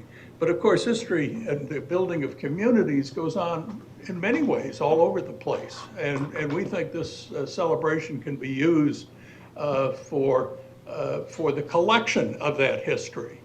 To that end, for example, we have persuaded Historical Resources to create a community archives project so that groups of people, neighborhoods, cities, if they would like, can collect history and deposit it with Historical Resources so that it's kept and maintained and available for scholars like me to get at it and read it and try to interpret for future generations how it is that we got to where we are today. So, in talking about how could Northport participate, and when I talked to your Culture and Historical Advisory Board, which, by the way, is an excellent group and is a good base upon which to build for the centennial. If you choose to do it that way, this would be the obvious group, I would think, to be set off on planning, and we could cooperate and help them in whatever way that we could. So a community centennial committee, good idea, I think. Encourage neighborhoods to form committees. I know you have a city office that deals with neighborhoods. The county has an agency that deals with neighborhoods. And I don't know about your neighborhood, but in mine at least, there's all kinds of internet connections that have suddenly cropped up, and every time you turn your phone on, there's lost dogs to be dealt with, and ads are creeping in ever greater numbers. But the point is, there's communication that's going on there. We should be able to engage these folks in the celebration, particularly in the area of thinking about the history of their neighborhoods. How were their neighborhoods formed? In your case, you're so young that you actually could think about large-scale oral history projects, because you still are able to interview a lot of people that are alive and participated in the development of this communication. But they won't be alive forever, and you need to undertake to try to capture that while you can. And the county people in Historical Resources will be there to help you say, set up an oral history project if that's what you wanted to do. What about your architecturally significant buildings? And the answer isn't simply, well, you're too new to have them. I doubt that's true. I don't know all your architecturally significant buildings, but you've got them, and you're going to have more as time goes along. They need to be identified. If they're threatened, you need to identify those threats and think about preservation. It's what makes a new community begin to have a patina of age and distinction to it. In other words, there may be money at the end of the road. History can pay in certain circumstances. And documents and artifacts. Have you ever thought about, are there still artifacts around from the founding of this city? And if so, where are they? Who's taking care of them? Documents. I don't know what your documents situation is, but historical documents are what people like me absolutely depend on in trying to interpret what has been going on. You have 4 minutes, sir. Pardon? You have 4 minutes. Well, I'm gonna really stop there. I mean, I could, obviously, old historians can run on forever. And I'm sure you're gonna want to ask detailed questions about how we became a county, and I'm gonna tell you in detail exactly how it came, day by day. But what I wanted to do was introduce you to the topic and get you to understand that this is everybody's business. This is not something being handed down from the top by some group. You can make out of this what you will. We think that tourism could be part of this, and you are probably better positioned than most with the Springs to develop some sort of celebratory events which the county tourism people can kind of get out there, and we put it on our calendar and try to encourage people to come in and spend some money here in Northport. So you can make out of this what you want, and you do have already an agency in existence, which I've met with and have been impressed by, that has some able people associated with it that could provide some help to you in doing that. With that, I'll shut up. Thank you. Commissioner McDowell, the floor is yours. I thoroughly enjoyed your presentation. How long have you lived in Sarasota County? We came down in 2007. Wow, you know a lot about the county, so thank you for sharing that. Well, yeah, I served still serve on the county historical commission, and also on the History and Preservation Coalition. But I've spent my life in history, other than my years in administration in the university. Teaching history has been what I do. So wherever I live, I kind of sit down. I think I've written books in every community that I've lived in over the years. Well, thank you for sharing that. On the presentation you had, what can Northport do to participate? I don't know if that can be put back up so that we can talk about different ways that the city can participate. Is it up there? Yep. Oh, thank you. So I don't know if we need to give any direction, or if are you already working with the Historical Advisory Board on this? Well, we met with them in order to sort of introduce them to, and try to engage them as being part of this. I understand they're new and they're trying to work out their role in all of this. It would seem to me it's an excellent opportunity for them to really find their footing on a good project, which might develop them as an organization, as well as providing you with some good advice and planning. Just one point. Okay. you can have fun with this too. I mean, I tend to be very serious about this. I think history is very serious for me. But you know, you can schedule events too that are fun and engage younger people in this. Community picnics. I mean, there's all sorts of things that you can do. It doesn't all have to be serious, but it should be somewhat serious. I'm sorry. Oh, Go no, ahead. you're fine. I was just going to say that. Please state your name for the record. Sorry, Allison Christie, staff liaison. The board, that's kind of why we wanted to bring this. They're looking for some direction on, before they put too much time into anything, they want to make sure commission is on board. Fantastic. Did the advisory board offer any ideas in addition to what our presenter has offered? Or are they just looking for us to give them the nod? Yes, that I think. Well, Thank you. they should be your contact with us. You know, I mean, we're trying to do this all over the county. And in some ways, you may end up sort of being the model. I mean, there's only 4 metropolitan cities, so to speak, in the county.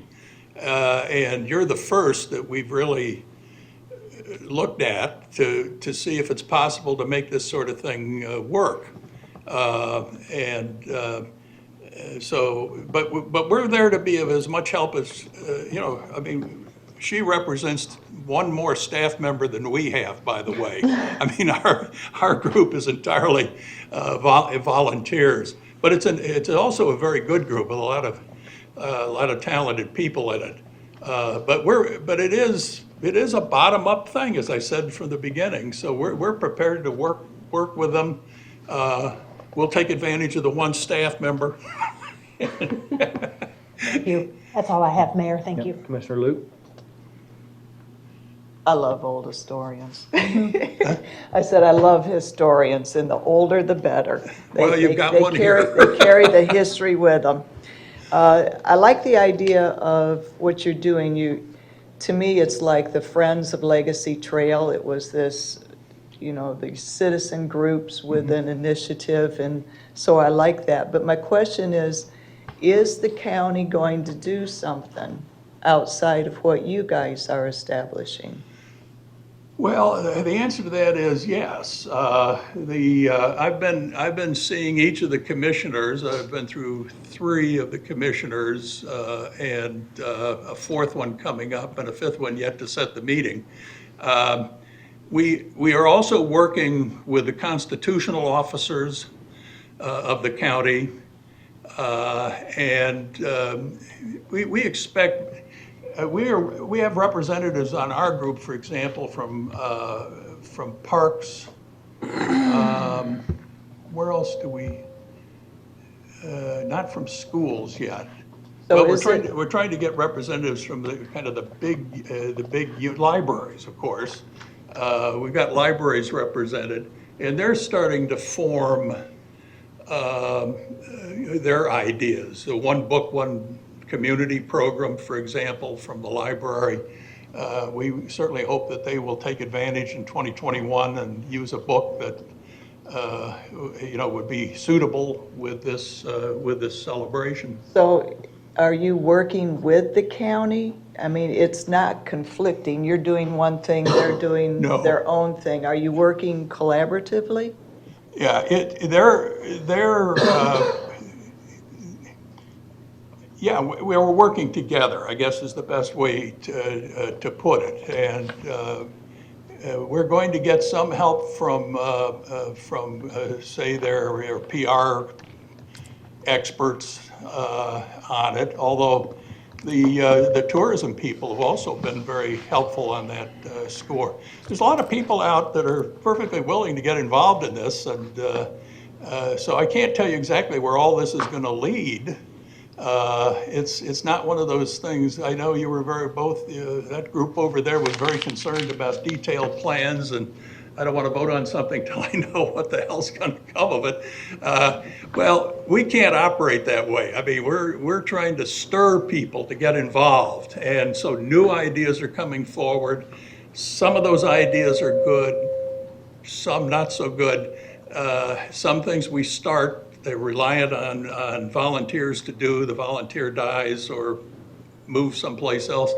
I mean, lots of things happen, but I think we're going to have a lot of fun with this, and hopefully it will be a real educational experience. I just didn't want to jump on one and then there's a separate one somewhere else. So Well, as you're long ne- as everybody's working together collaboratively, I see it as being a good thing. Yeah, Thank you. and that could be it is a problem. You know, there were 7 counties that came into existence in a 2-week period virtually in 1921. And not all went as smoothly, and I wouldn't say we went smoothly, but some had a lot more difficulty. These fights over becoming a county often stirred powerful political conflict. And today, at least one of those counties has exactly what you're talking about. It has 2 groups. It has a county group of staffers who are sort of charged to do this, and then a group on the outside that is formed an historical society and has decided that, you know, they would rather have this in the hands of volunteers than in the hands of staff people in the county. Thank you. Commissioner Carrison? Yeah, I'd like to get a consensus to have our staff and the advisory board, the historical advisory board, work with the Sarasota County Centennial Organization as presented by Mr. Cassell to develop a plan to participate in the collaboration on the city side of things, and bring that back to us for a approval and to iron out the details. I agree. Agreed. All right, there's a consensus. Thank you. You know, at the appropriate time, it might be nice if you passed a resolution too. It's probably a little early for that, but a kind of a public resolution would be helpful all the way around. I brought Well, if that's in their plan. I brought another copy of the book. I can leave if you would like, any of you'd like to read it. I would love it. Oh, okay. I'm Mr. Lieber. going to hand that to you, sir. Right. Thank you. Thank you very much, sir. very much. Thank Have a you. great Thanks day. for having me. Yes. Okay. Last item. Discussion and possible action regarding resolution supporting Florida League of Cities Water Resources legislative priority. City manager? Thank you, Mayor. This was a request by Commissioner Luke to add that we support the Florida League of Cities legislative priority. There's a draft resolution attached. It's not a formal resolution. So we want to know if the body as a whole was in support of this before we brought you forth the resolution. Commissioner Luke, I think you brought this forward, so. I did. This is the committee that I sit on, where we all have the boards that we sit on, and this is the priority that we came up for our committee. And we have this resolution. This is a draft form. It can be personalized from our city, of course, trying to get the legislation to address the issue of quality water. We all know that the higher levels of government do not have cut out a lot of the funding in that to the lower levels. In fact, I've sat in meetings where the higher level of government poo-poos on the lower level. Oh, you're just making all these pretty things and you're not spending your money on infrastructure. Well, they're not helping us any longer the way they should be. I'll remind everybody again, it's $3 billion to get the infrastructure put into our city. And that's something that we don't want to tax our taxpayers with. So this resolution, they are working with some of the legislators to hopefully get this passed so that there is more funding coming from the higher levels of government to assist us in infrastructure pertaining to water. Commissioner Luke, do I have anybody else that has anything on this, or I'll entertain a motion? I'll make a motion to direct staff to bring back a draft legislative resolution in final format for the commission approval. Motion on the floor by Commissioner Luke, seconded by Commissioner Carrison. Commissioner Luke, for reasons that you were just saying? Exactly. This is a united front. Sure. Commissioner Carrison, you have anything? All right. I'll entertain the motion. Vote. Ready, I'll entertain the vote. Let's call the vote.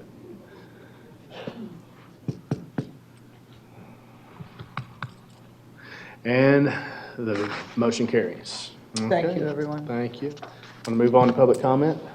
I have two. I'm not sure if they're all here. At least one. So we will do Mr. Ritchie. Please come up, and then Mr. English, he is here. He'll be right after that.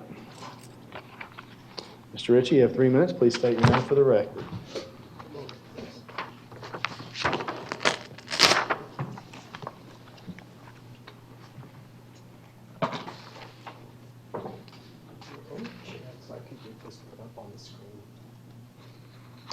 It'd be right over here.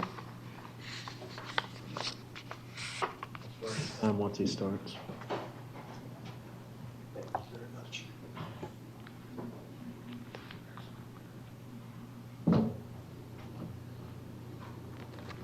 Good afternoon, everybody, commissioners, and Mayor, Vice Mayor.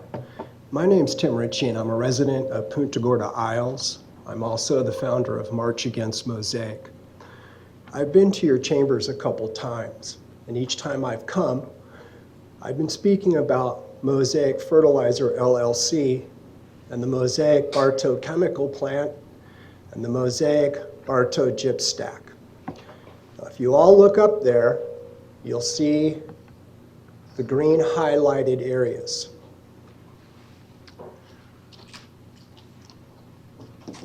Those are the water monitoring wells around this gyp stack.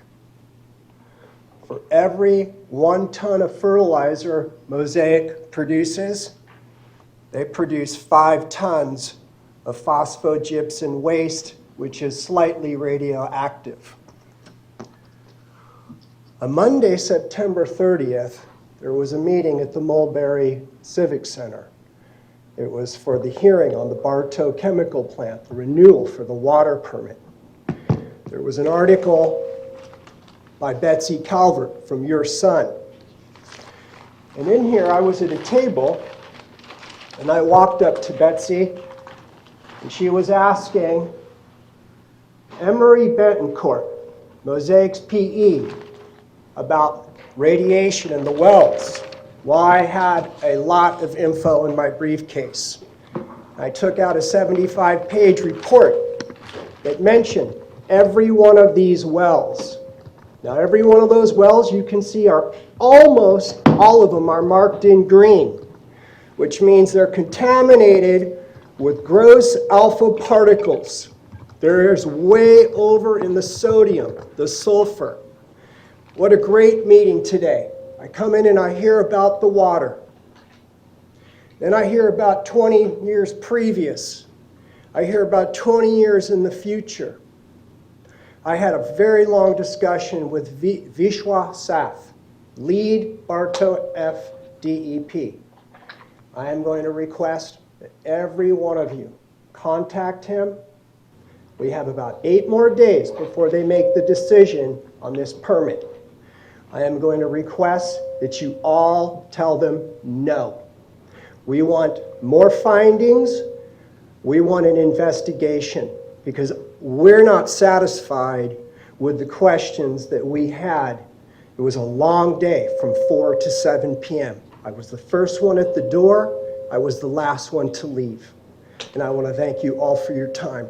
The last time I was here on the special meeting for taxes, I heard some comments by some of our citizens.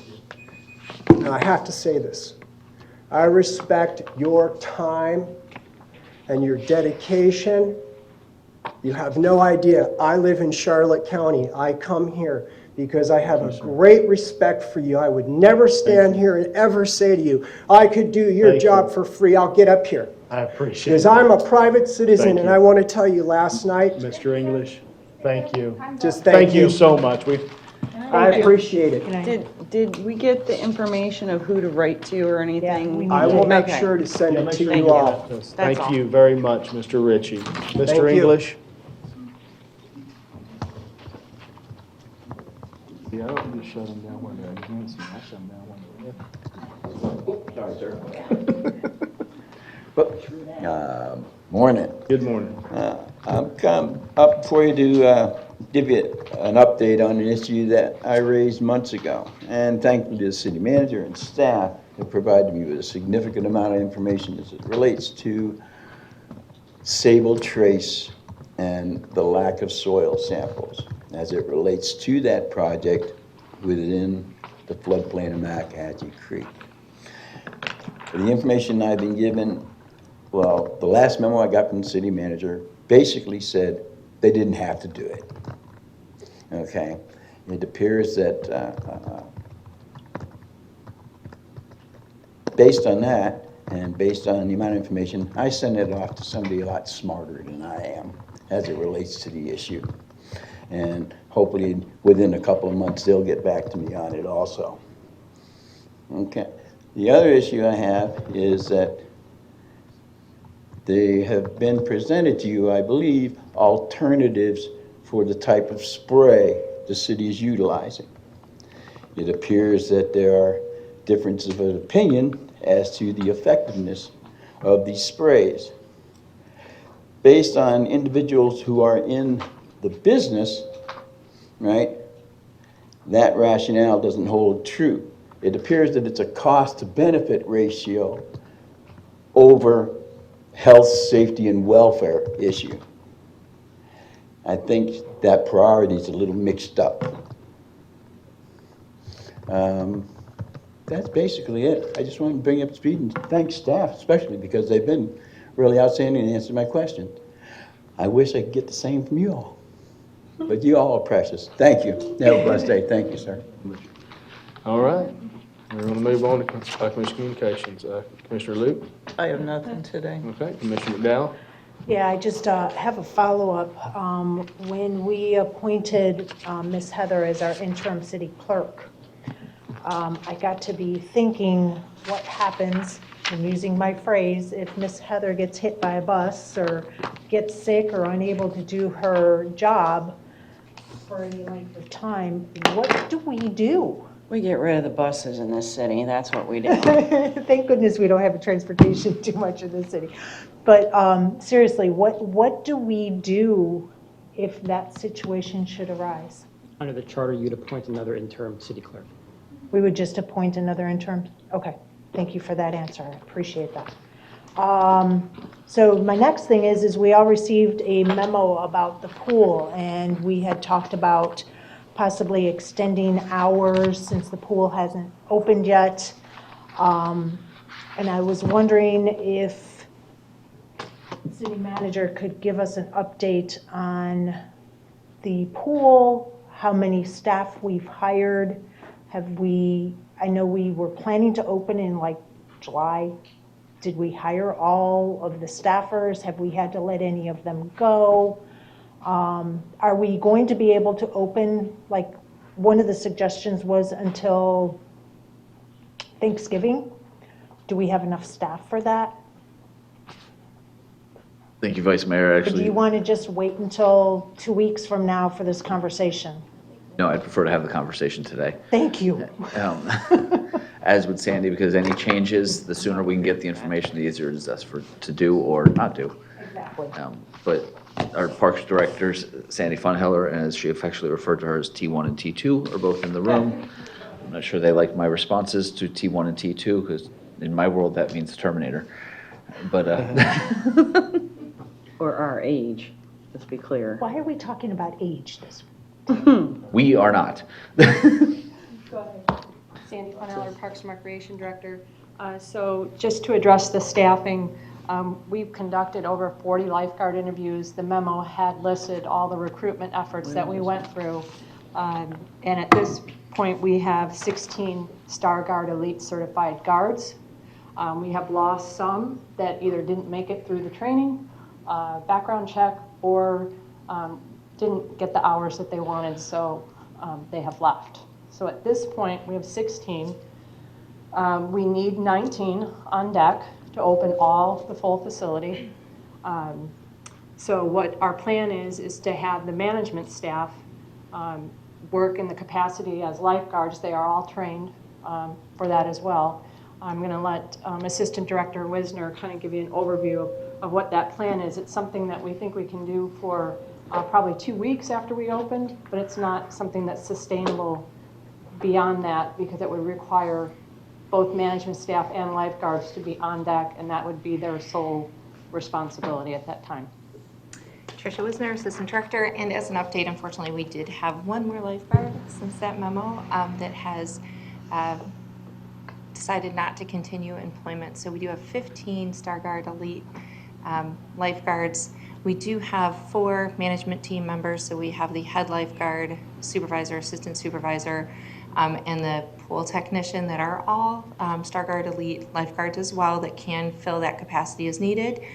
We have worked with Department of Health and the Department of Agriculture and determined that the dispatch positions at the top of the slide do not actually need to be lifeguard positions because they would not have the opportunity to get down to the water in time to serve that capacity. So we have been working with our recreation attendants to train them to do that position so that we can pull rec attendants up. We've also been training additional positions to fulfill concessions so that those positions could switch over so that those rec attendants could go up to the side. So we are looking at all kinds of various options so that we can operate the facility.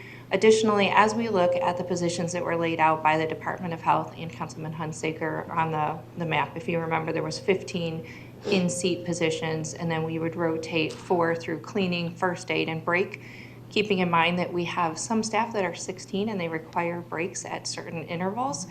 So that has to be part of our plan as we look at the operational hours. There are some opportunities for switching which amenities are open if we needed to pull a lifeguard one way or another. Perhaps you don't have the dive well open for a little bit, then you can have one lifeguard shift over to another position. So as we look at demand, lifeguard scheduling, and capacity, we'll be moving lifeguards to meet what is needed to operate. As a follow-up, then, thank you for that explanation about the staff that we have currently. So when we get grand opening, your memo had mentioned possibly extending the weekends only until Thanksgiving, which is the end of November.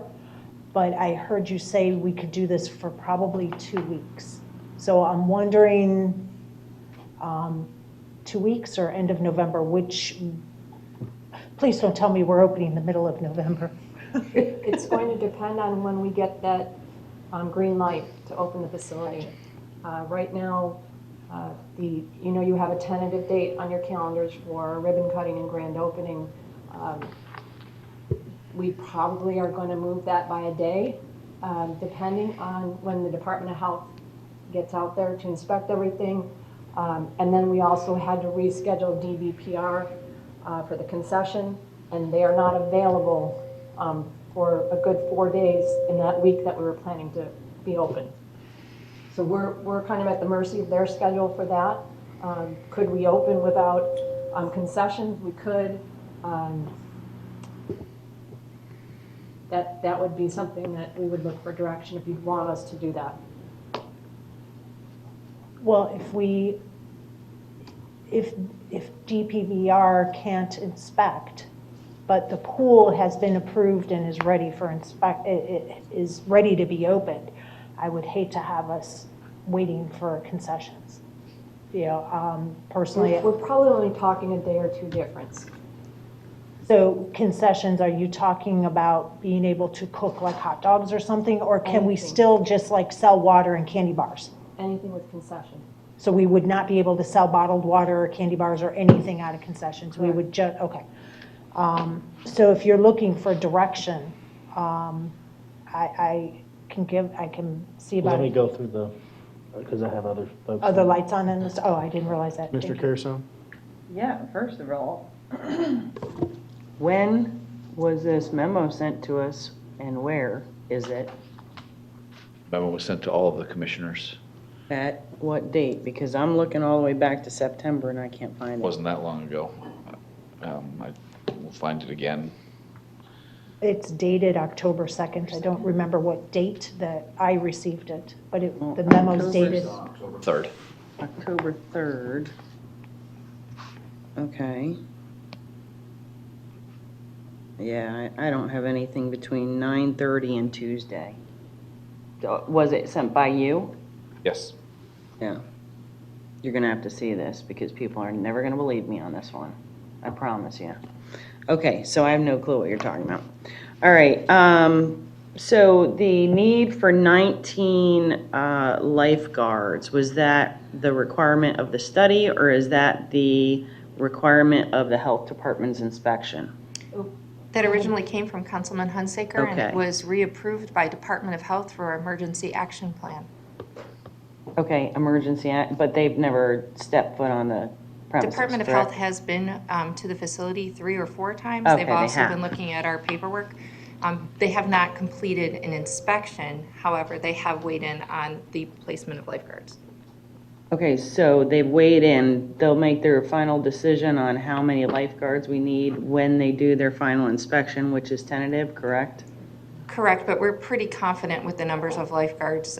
We have verified zones with them and have spent significant amount of time discussing lifeguards. Okay, the 4 management team members, who are they? Why do we need 4 managers? And I apologize for calling them management team members. We have a supervisor and assistant supervisor, keeping in mind that the facility is open majority of the year, 7 days a week, much more than 8-hour shifts.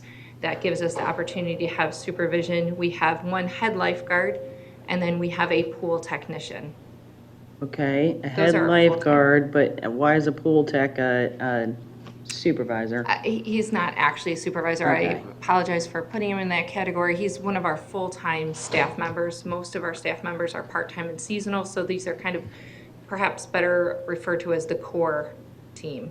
Okay, so now I hear you say most of our people are seasonal and part-time, but yet you just said that we're open full-time, and that's why we needed so many supervisors. So which is it? Because I thought we were closed on Mondays and We'll be closed on Wednesdays between Now it's October. Wednesdays. That was the direction the commissioner I thought given it- us was Wednesdays. Okay. From November 1st through April 1st. However, the rest of the year, we'll be operating 7 days a week based upon the conversations and the direction that we had received from the commission. Many of those days are from 7 a.m. until 7 or even 8 p.m., which would require a shift switch, and it's best to have a supervisor on staff at all times. okay, but that's just the pool. Because if I remember correctly, from November to April, the actual facility side is not open. Except for March, where we have the spring break activity for a From week. November till April, you are correct. It's Right. just the competition pool and Okay, any so it's rental. just a pool. It's the competition pool, it's the concession, the locker room facilities, and then any rentals that are requested, we would need to be available to Okay. staff those as well and But- supervise them But 7 days a week, it's just the pool. And it's also important to note that on a during regular schedule. during that downtime, that is the time that the supervisors are going to be developing programs, working with the high school and the other teams to make sure that we have all of our agreements in place. There's a lot of supervisory actions that happen to make sure that the facility is operating efficiently and bringing as much revenue as possible. It's a pool. We're trying to figure out where we're going with this. My point is we need 19 lifeguards to have a pool open. No, that's not what was said at all. We need 19 lifeguards to have the whole facility open, Correct. not the pool. There's a totally different number. But the facility's closed from November. Oh my gosh, what is going on back there today? But the facility, November to April, is closed. We were talking about, there was a request for, At the last meeting, two it was options requested were asked- to were options asked- to we keep were it asked open to look longer. at. Yep. One was not opening the facility at all. Having a grand opening, ribbon cutting, and not opening the recreational amenities at all. That was one option we were asked to look at, which is in the memo. The second option was, once we open, could we stay open with the recreational amenities and through Thanksgiving? So our response was, our plan was to have the grand opening ribbon cutting and then go to an amended grand opening schedule for 2 weeks where we would have the full facility, competition pool, recreational amenities open for 2 weeks, which is not what the regular operating schedule would be at this time. It would just be a 2-week time frame that we would do that because we know everybody's been anticipating the opening of this facility and we'd like to give the public access as much as possible. So that was the plan, and then we would go back to the regular operating hours, which would just be the competition pool only. So this conversation about 19 staff is for those 2 weeks. Okay, I still think it's overkill, but you guys can figure that out because, Oh, sorry, I thought you were done. did you ever look at the actual, this tentative timeframe for the, I did write a memo to the city manager about that being on a Wednesday during school day. We're gonna have a ribbon cutting in the morning, then we have to come back at 4 when the public is actually opening. It's opening to the public, which makes absolutely no sense to me, why we don't do it on a Saturday and have it back to back, 9 a.m., ribbon cutting, boom, open at 10 or 10 and 11, whatever, be done with it. And have we looked into that? Have we?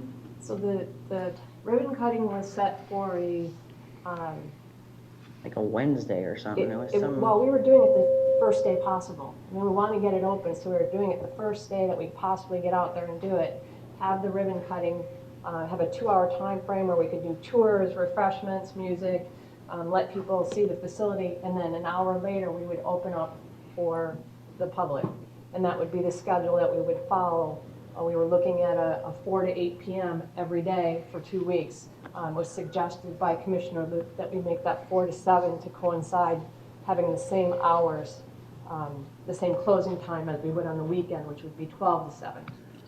So it's very fluid because we're waiting for certain construction activities to complete, and we're waiting to make sure that those inspections happen and that they are passed successfully. So we have all these plans in place, but we're going to have to pull the trigger really quickly once we get a date. Okay, well, I just for the record, I'm gonna tell you that I think it's poor planning to do a ribbon cutting and an opening during the week. I think it should be a Saturday or a Sunday where people, because this has been such an anticipation by the people that if you have a ribbon cutting, but yet you're cutting out a significant amount of people because it's during the workday and during the school day, I think that's very unfair.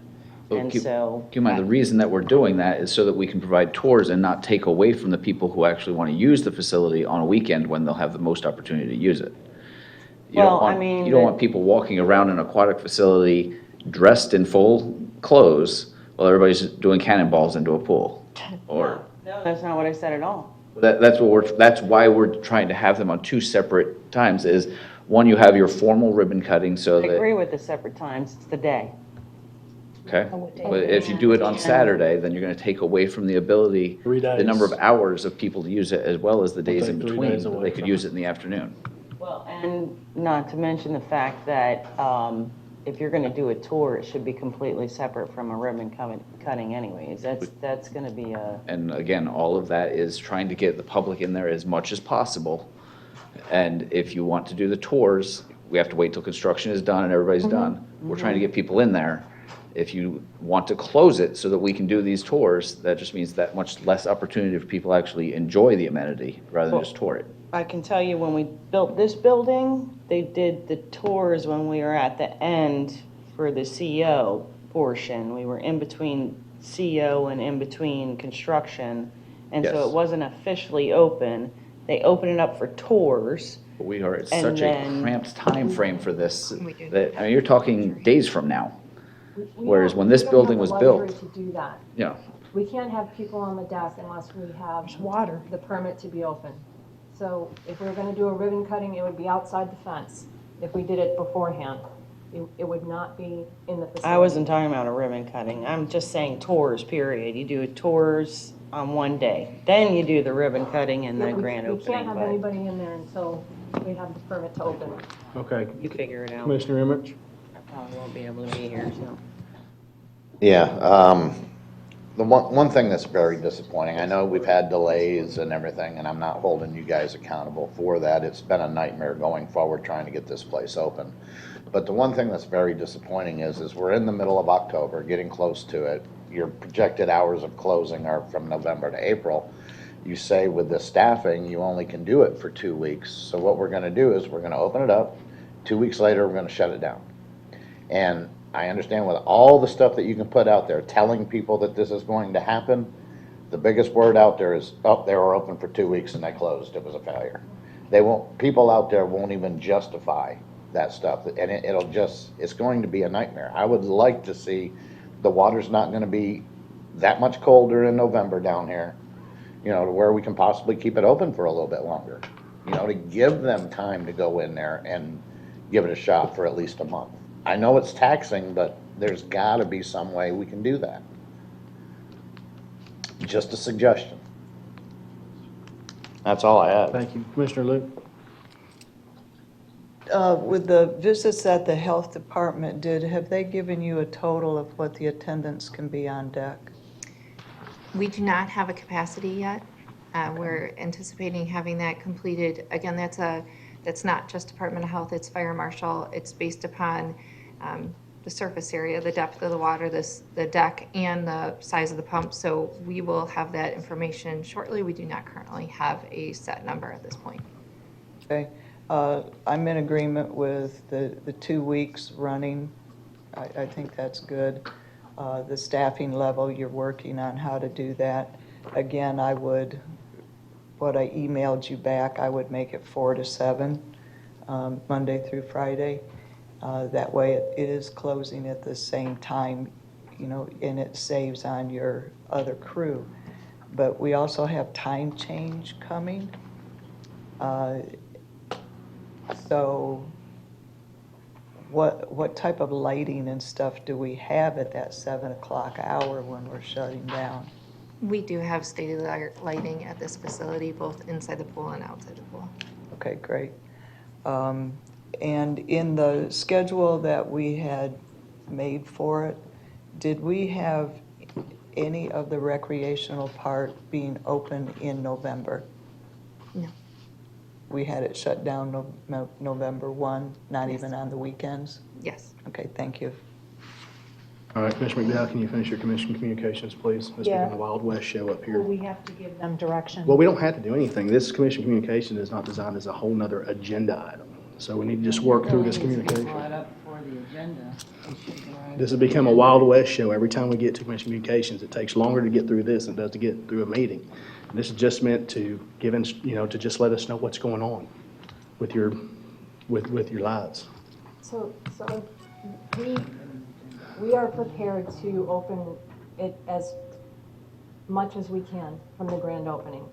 We're looking at the 2-week time frame. That's how we're moving forward. That's how we're scheduling staff at this point. To wait until the commission meeting on October 22nd would be very difficult for us to change staffing schedules at that point. Many of these staff have second jobs. They've already told them they're not available based on what we're planning. So if we got different direction at that point, it would be difficult to do that. So I would defer I to want you. you to know that we are trying to get this open and give the public as many hours as possible before we go into those regular operating hours. Heather, I appreciate that. I personally defer to you guys. You guys have been working on this day to day. I think for us to sit up here and at this point in time of a commission communication and try to give instruction and direction to you is just, it's not reasonable. Mayor, if I Yeah, may, go ahead. the only reason why I brought this up during commission communication is because in the memo, it says that they plan to talk about it on the October 22nd meeting. But if the grand opening is happening between now and the 22nd, they need some kind of direction from us on how we, as a commission body, want to proceed. And I didn't want to wait until the 22nd. That's why I brought it up now. Well, may I ask about your competence level?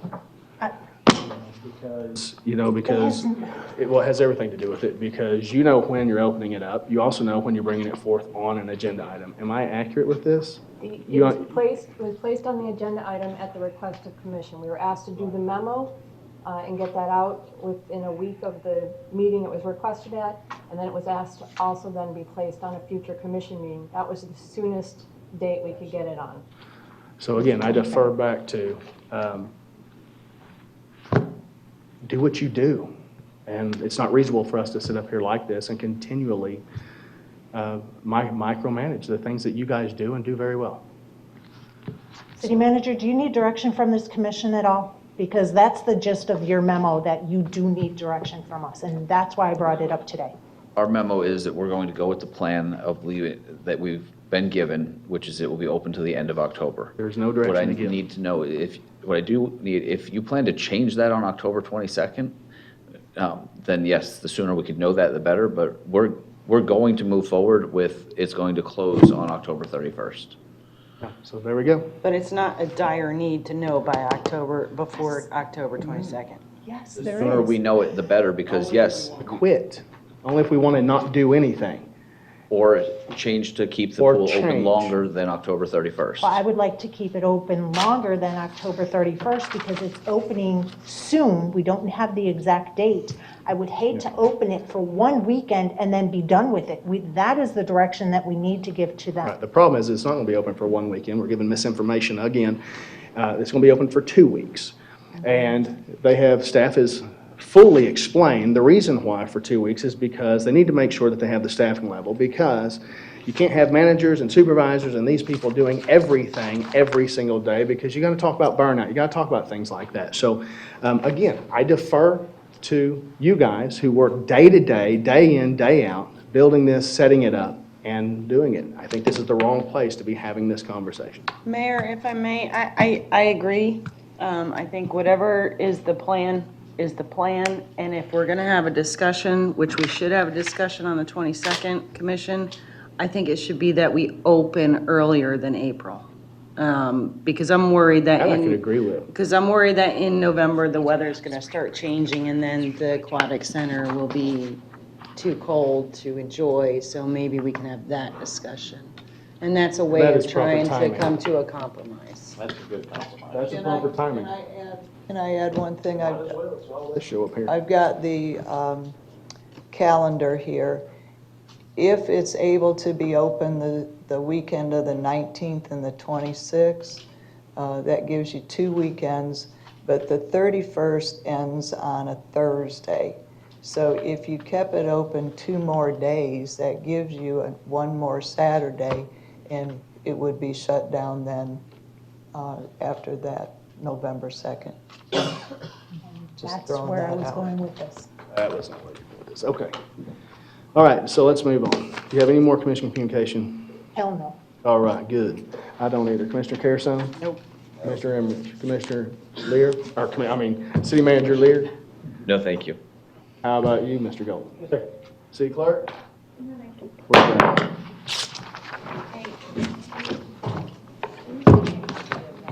Just sent you another.